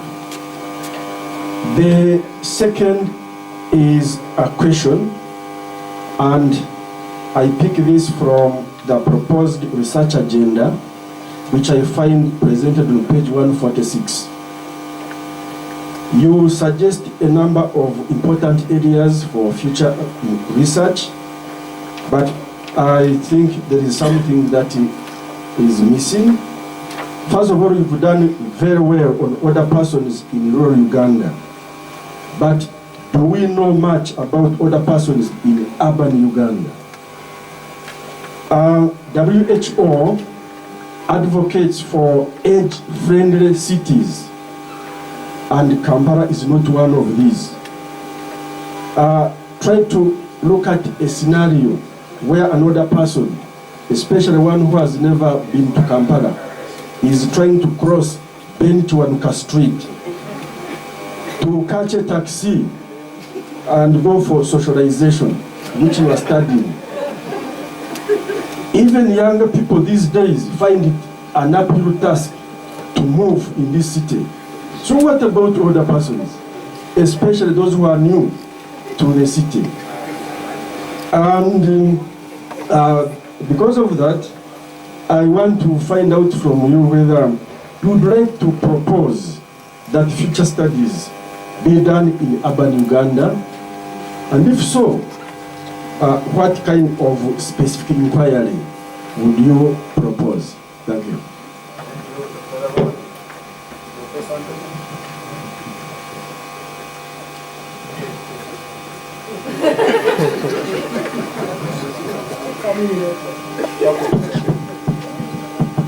Having been a midwife of this cases, I prefer to come in later. After I have been advised that you're not supposed to ask questions. Thank you, Chair, and thank you, Fred. I don't have any questions, but a few corrections and comments on the Makerere quantitative presentation of the result. I'll begin with a simple correction in the abstract. I am referring to specific pages. Please refer to your thesis. Fred.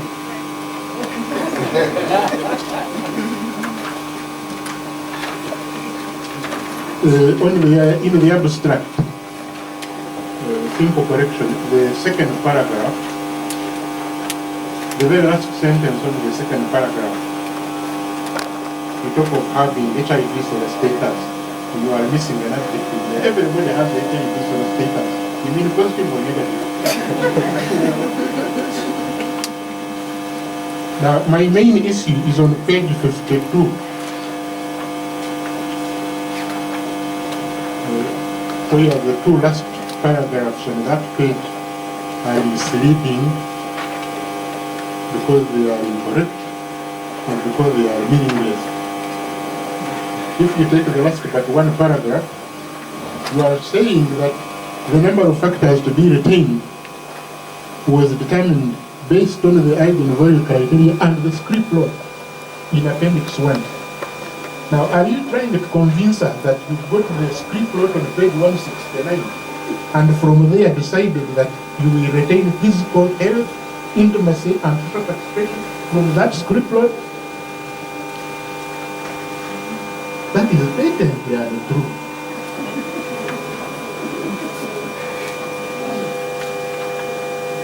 And in the next paragraph, the very first sentence on the scoring of the identified factors, I think what you have written doesn't make any sense.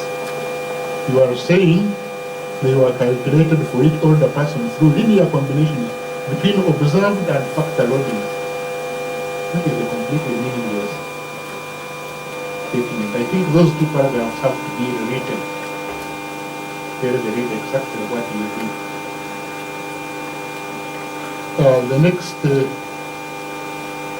comment I have is on page 80. On page 8, you give us a distribution of the respondents by their quality of life. But I think before you do that, you should give us the distribution of the respondents by each of the three components of the three dimensions you are dealing with. That is physical health, intimacy, and social protection. The next point is on page 86.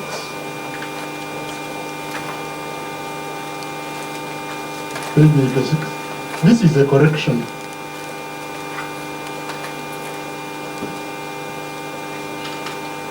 You are presenting the p-value for hat squared and calling it hat squared. And that is repeated on page 102, page 115, and page 131.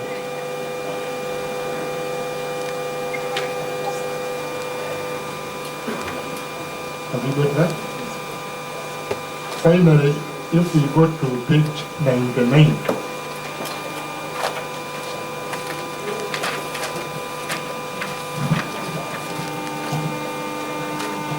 page 99 in the last paragraph, I think you are confusing your dependent and independent variables. It should be region which is trying to explain intimacy, not intimacy, explaining region. You are mixing up the row and column percentages in that paragraph. And you repeat that mistake on page 113 and page 129. Thank you, Chair. Thank you, panelists, for the comments, questions. Frank, any response? Or you concur with everything? Thank you. 5 minutes.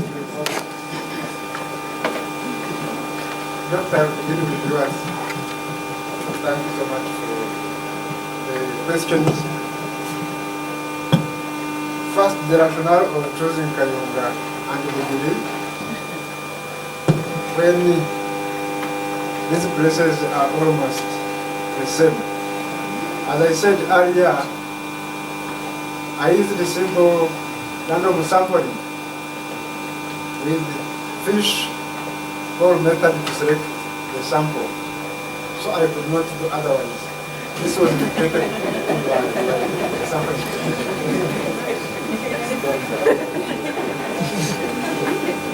Secondly, interaction of results.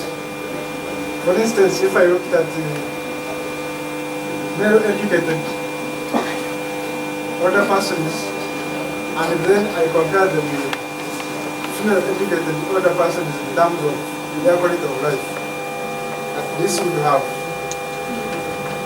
made some interesting findings.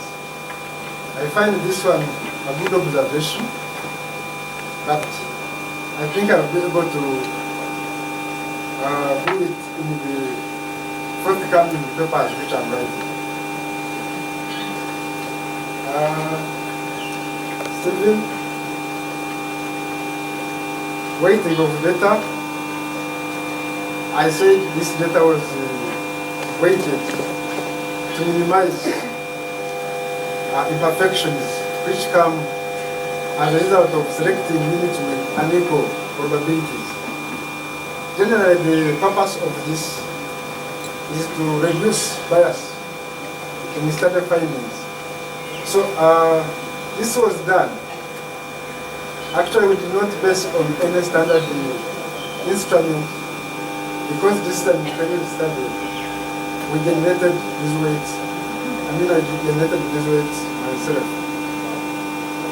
Social participation. That perhaps other dimensions are based on Likert point scale.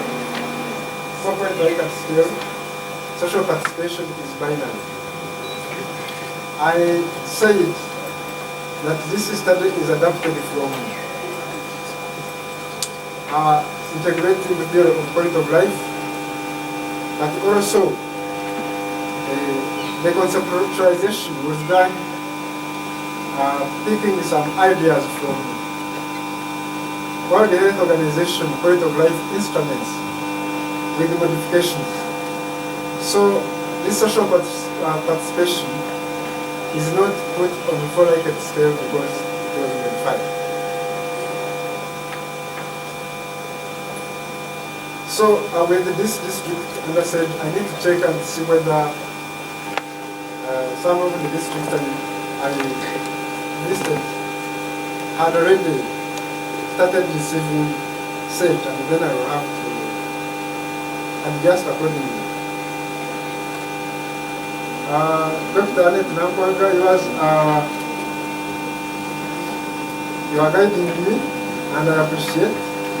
I'm going to address the observations you have made accordingly. Dr. Zawana makes an important observation, especially to do with the proposing that the next study maybe should look at the quality of life on older persons in urban areas. This is very important because the confusion now we have now in our cities. I am going here to propose so.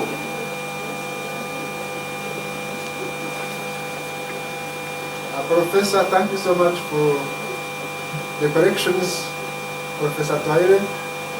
I will adjust this as well.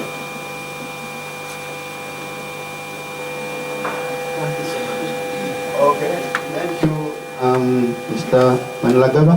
So I think at this material point in time, I can open up for the general public.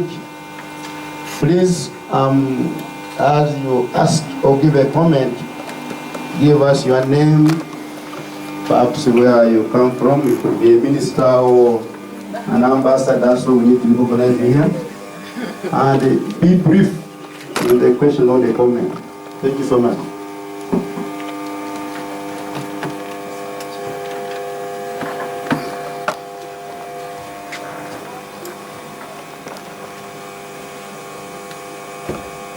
Thanks, Fred. Fred, that was brilliant. I have a questions for you. I just want to share my thoughts with you. Who are you? Sorry, I forgot that. My name is Peter Chisache. I'm from the Department of Population Studies. You argue consistently in the thesis that it's because of menopause that women have poor quality of life compared to men. Not really. I'm just asking myself here. So, yes, they reach menopause, they don't want to have sex. Okay. I thought the quality of life is something you need, you can't achieve. Yeah, so they reach menopause, they don't want to have sex. I don't know how that translates into quality of life. So the other question that keeps on coming up. So in other words, what I'm trying to say is that it should have been either a follow-up question to say, yes, they have reached menopause, but are they interested in sex or not? Yeah, so they don't want to have sex, they have reached menopause, then you can reach that conclusion. Okay. Or it can be a very good plausible reason. The other question that keeps on coming up, they're asking you how you estimate or you computed the household wealth index.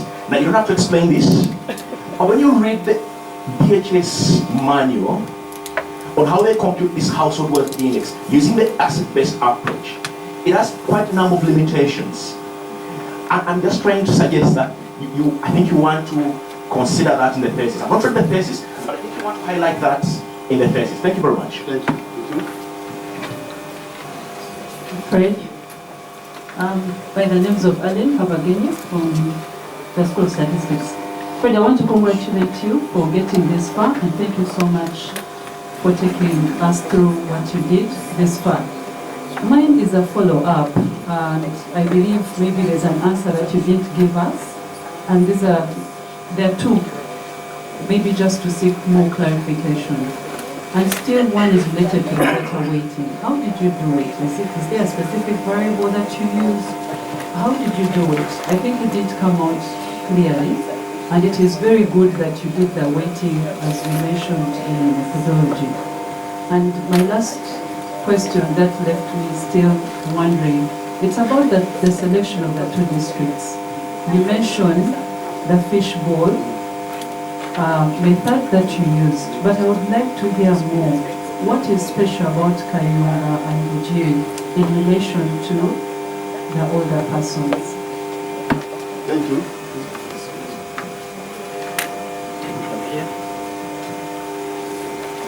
I think after you finish what you to say. There's a microphone that side. Thank you so much, Fred, for the good work. I think it was really beautiful work that you did. Emmanuel Bizmungu is my name, and I work for International Food Policy Research Institute. I have one particular question. When I look at your work, you used, under methodology, used fact analysis. And we know that is one of the data reduction techniques, but we also know there are other, data reduction techniques, methodologies you could have looked at.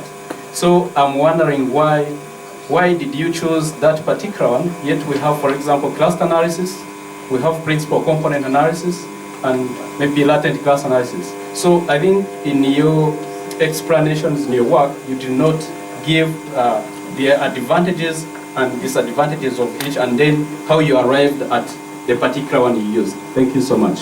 Thank you. This side.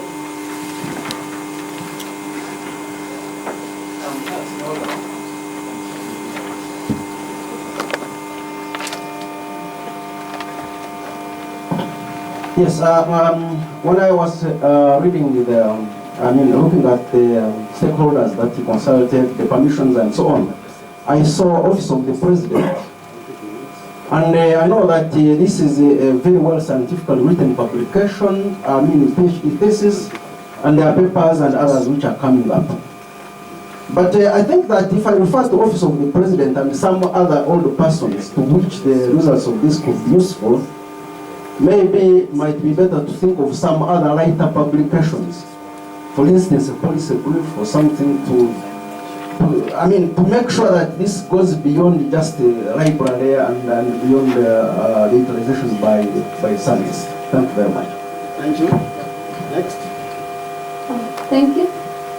Congratulations, Fred. My name is Rehema Namaganda from the School of Medicine. I'm a PhD student in aging also. I don't have questions for you, but just two issues for you to think about. The first one is on ethics. On your ethics slide, you of course presented the normal ethics process, but I was very curious to know if you found any other ethical dilemmas beyond clearing your study with the ethics board. You might, if you did, you might consider reflecting more on them and probably including them in your thesis, because from my personal experience, I've had a lot of ethical issues working with elderly people, issues of consent, issues of material expectations from researchers, and issues of their ill health, and how you had to deal with such issues personally, and your emotional involvement. So those could be issues that you might want to think about and include if you experienced any. And then the second one is about your research design. You mentioned a mixed methods design, but on the qualitative part, you were so brief. You said you analyzed your data using thematic content analysis, something like that. But I was personally cheated. I didn't see any themes that you came up with, apart from a few quotations that you probably selected to back up your quantitative data. You might want to dig into your qualitative data, and I'm sure those explanations and narrations could be very, very useful in backing up some of your findings. I think you are a quantitative researcher, and that might explain less interest in qualitative work, but I think if you take some more time to dig up those responses from your respondents, it would be very, very interesting. Thank you. Thank you. Those are very good comments. Mr. Chair, when you were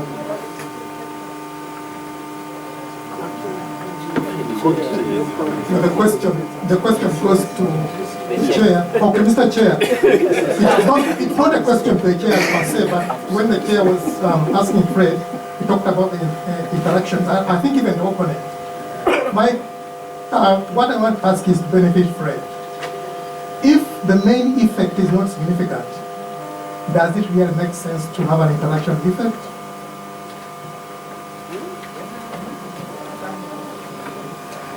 I also have,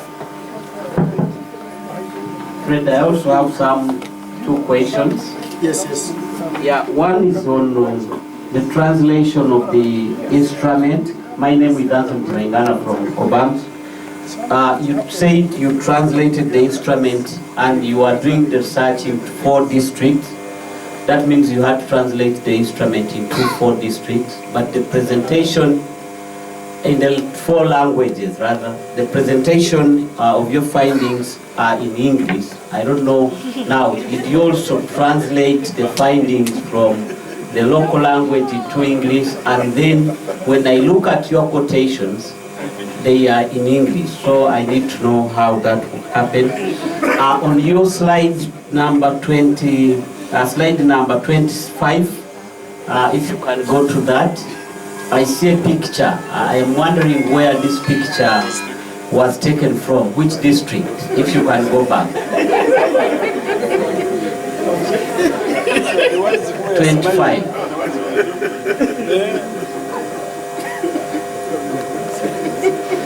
Was it from Basamba?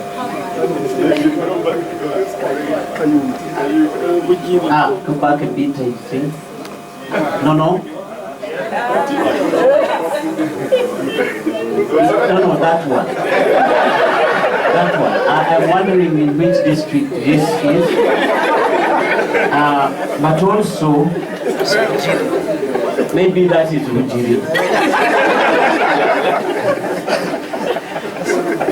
But also on your conceptual framework, if you can also go to the conceptual framework, I said disconnect, conceptual framework. Yes, I don't see how the underlying factors, the intermediate variables and outcome variables are connected to the variables that you refer to actually. Because the other ones seem to be disconnected from the downside. So I think you need to do something about that. Thank you very much. Thank you. I think Fred respond to those.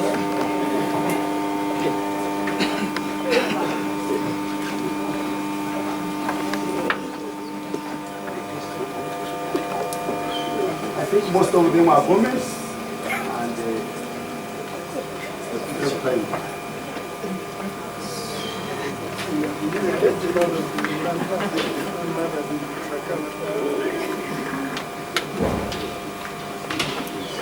Thank you so much, Mr. Chair. I begin with Peter. He's wondering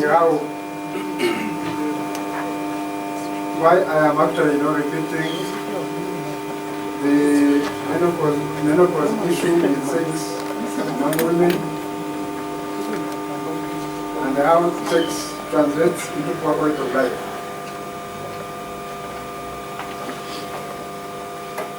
I am not actually repeating this because I am getting some piece of information from literature to make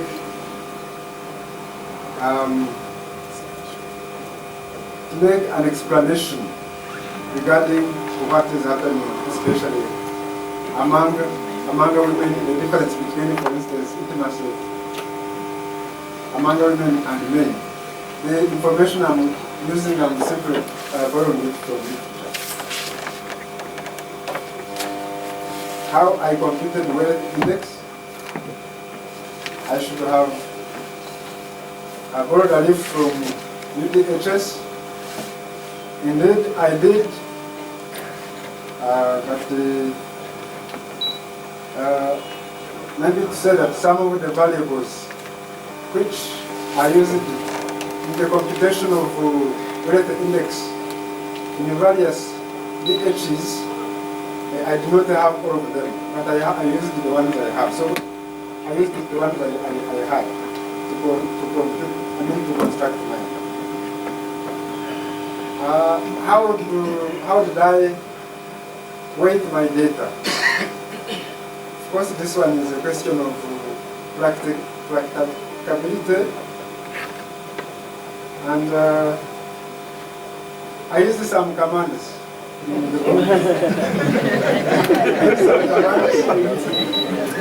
That maybe, well, I don't know how much I can explain this one. I use SPY command. But I don't know much. Maybe I will need to have to visit the source and then read and verify. Thank you. Selection of the two districts and Kayunga, what is the special? I already said that I used simple atom sampling with the method of broad fish or method, and usually I could not detect the outcome of the sampling technique.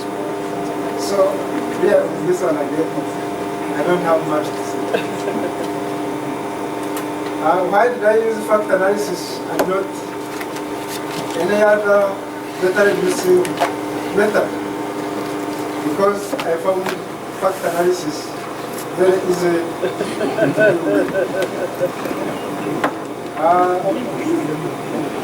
Charles, yes, it is good the findings from this study really can help to improve the quality of life of other persons in the country.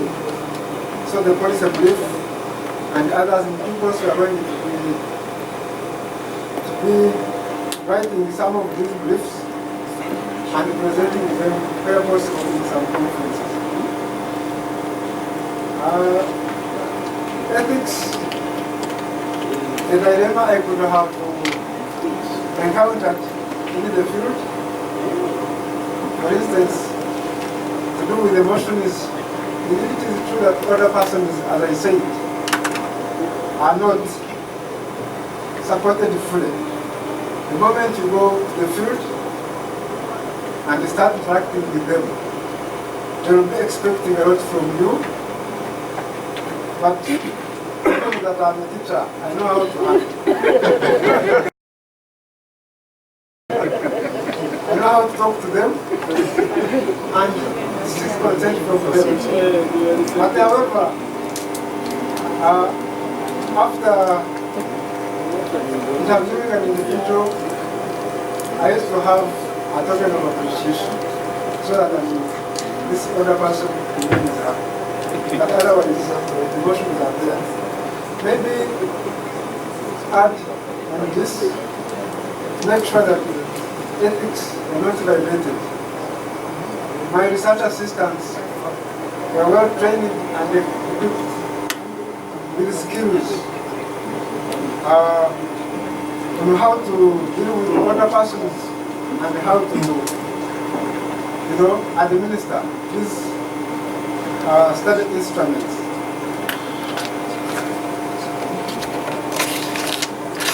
With the qualitative findings, well, I have got very many patterns which are very interesting, but these are a few selected ones.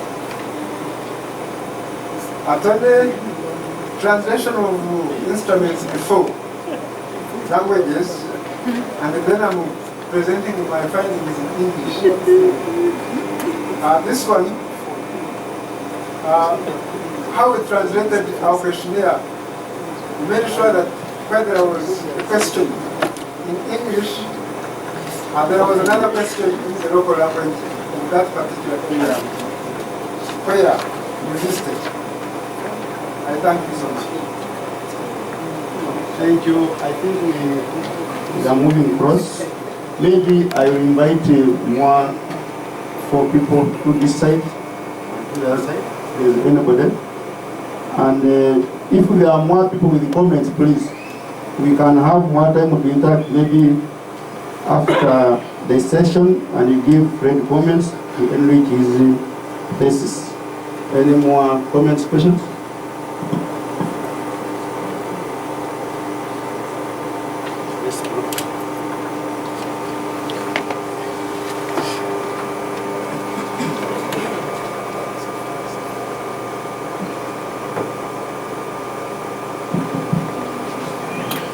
As you've been told, I'm supposed to be quiet.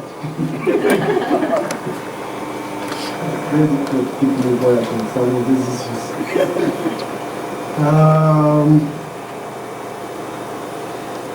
There was an issue of Kayunga, the rest of Ujiri, more persona than Uganda. I'm not sure whether in Masaka you can get an area with the majority of Uganda. It's very difficult. In fact, the whole of Uganda has been Clifton or been invaded by so many people from outside. It will be almost impossible. This, an area where you really get to maybe Butambara, what is called Bari, or Mpiji, all the Mpiji, Butambara, Gombe, Maokota. Those are the areas the Uganda believed where you had indigenous Uganda. But now with the urbanization, they have also been taken by other people from outside. So maybe I can stop there. Thank you, Prof. Any other? Something small on the photo, somebody was saying, what about the photo? Fred had some photos from the field, but for purposes of confidentiality, he didn't want to display those on the screen. Because you need to get permission from the participants to show their photos. Ethics, yeah. So he chose now to show some photos which are in the public domain. That's why he cited the source. Yeah, the white people that you saw. Yeah, thank you. Yes. Sorry, I just have one question. Thank you, Fred, for the presentation. My question is, when you are doing the sampling at the village level, and you make a listing of the 10 households in the village, and you reach there and you do not find any eligible person in that household, there is no person that is 60 and above, what method did you use to replace this household? Or you just took a list of households with older people in the whole village? Just want some clarification. I think Greg can respond. Yes. Thank you, Christian, for the good question. Indeed, it used to happen. But the moment I could find that this household does not have other persons, when they are not there, I used to go to the next or the closest household to replace that. So thank you, colleagues, for those wonderful comments. So we have reached a decisive moment, having heard from Fred and the general public. I will provisionally close this session and we will retreat. And in that retreat, I want only the examination committee members to deliberate, particularly on the performance and the grading of the candidates.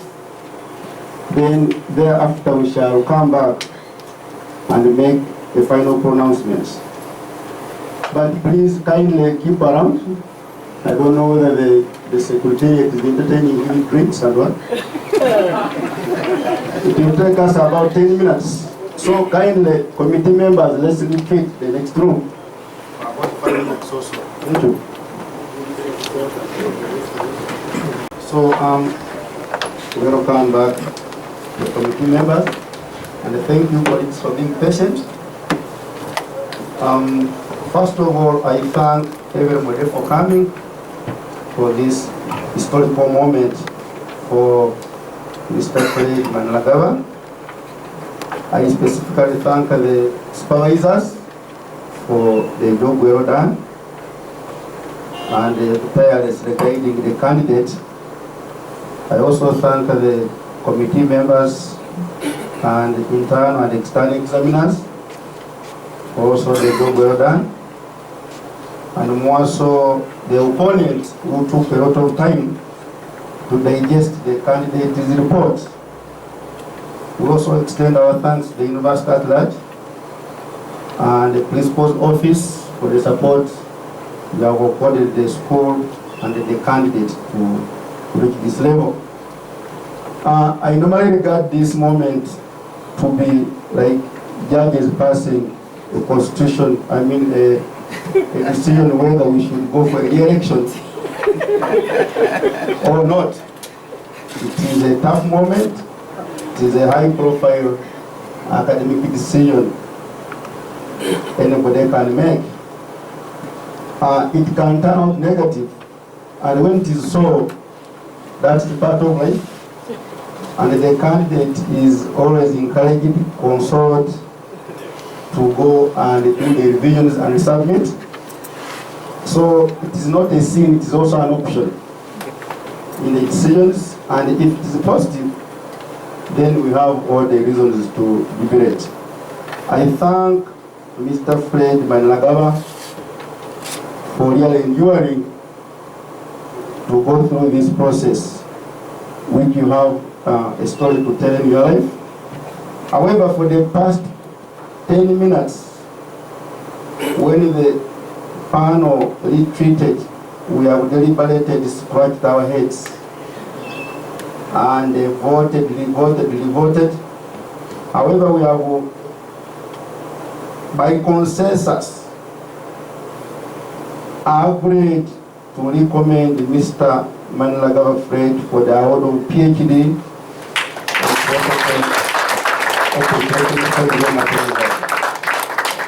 And for that reason, I would refer to my colleague as Dr. Maniragaba Fred. And congratulations for all that achievement. Of course, based on the comments and the questions you received, no doubt you have to make your manuscript look better.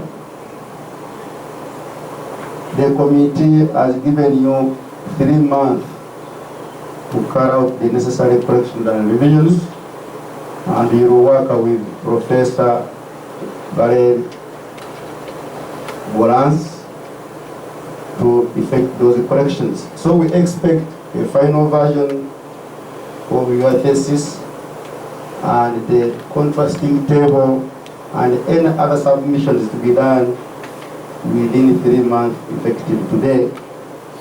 I think for that, with those remarks, I thank everybody for enduring to come and stay around with us since morning up this time.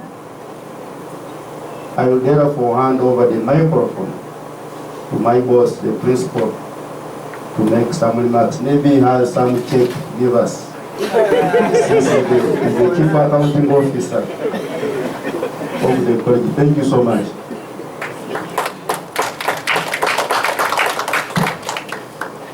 Thank you so much, the Dean of the school, and good afternoon to you colleagues. Just a few things. One is to congratulate our colleague, Dr. Fred Maniragaba. Congratulations. it is just the beginning. Everyone has mentioned this. There is going to be still a long journey to move and go through the ranks of the university and also to grow locally. So the colleagues who have supported Fred, the family members, the mere fact that he has gone through this phase successfully does not mean at all that now he's free. Actually, he's going to be required to do even a lot more work. So please continue giving him all the support. The colleagues who did the good job of supervising the doctoral committee, we appreciate all your efforts. This work is just a contribution. It is a service to society. It is not something that we are paying for in the true sense of the word. It is just a sacrifice. It is a contribution that you have made. So we want to say thank you to the supervisors and to the doctoral committee, and indeed to everyone who has contributed at the different stages. Thank you so much. Our special gratitude goes to the critical leader, the opponent. This is something very unique. It has been a very unique arrangement. One, of course, I was quite gratified when I got information from the head of department to the effect that she was buying her own air ticket to come and support us. This is something that is usually unheard of, and we really want to really say thank you so much. And we want to think that this is going to be only a springboard for other activities. We look forward to an enduring relationship between our institution and yourself and your institution to look at, to cover a number of things. There are some quick wins where we really don't now need to engage you in buying the ticket. Things like curriculum review, where we can share documents online and you help us in shaping our curriculum. There are other areas such as external examination, where we can send a thesis or other documents for examination that we want to request that you accept to continue working with us. But going forward, we envisage a time when a formal agreement, MOU, will be signed where we formalize a number of these activities along which we can cooperate. So we want to say thank you so much. And lastly, to members of the department, members of the school, and members of the public, you have been a very engaging audience. I didn't expect that from the audience, but this has really been a very, very good engagement, and we want to say thank you. And I think I will leave my remarks at this. Next time you see a call to, because he's going to be developing the manuscripts and he'll be making many more of these presentations. Please, as we've said, continue giving all the support that you can give. So thank you so much, and I wish you all well.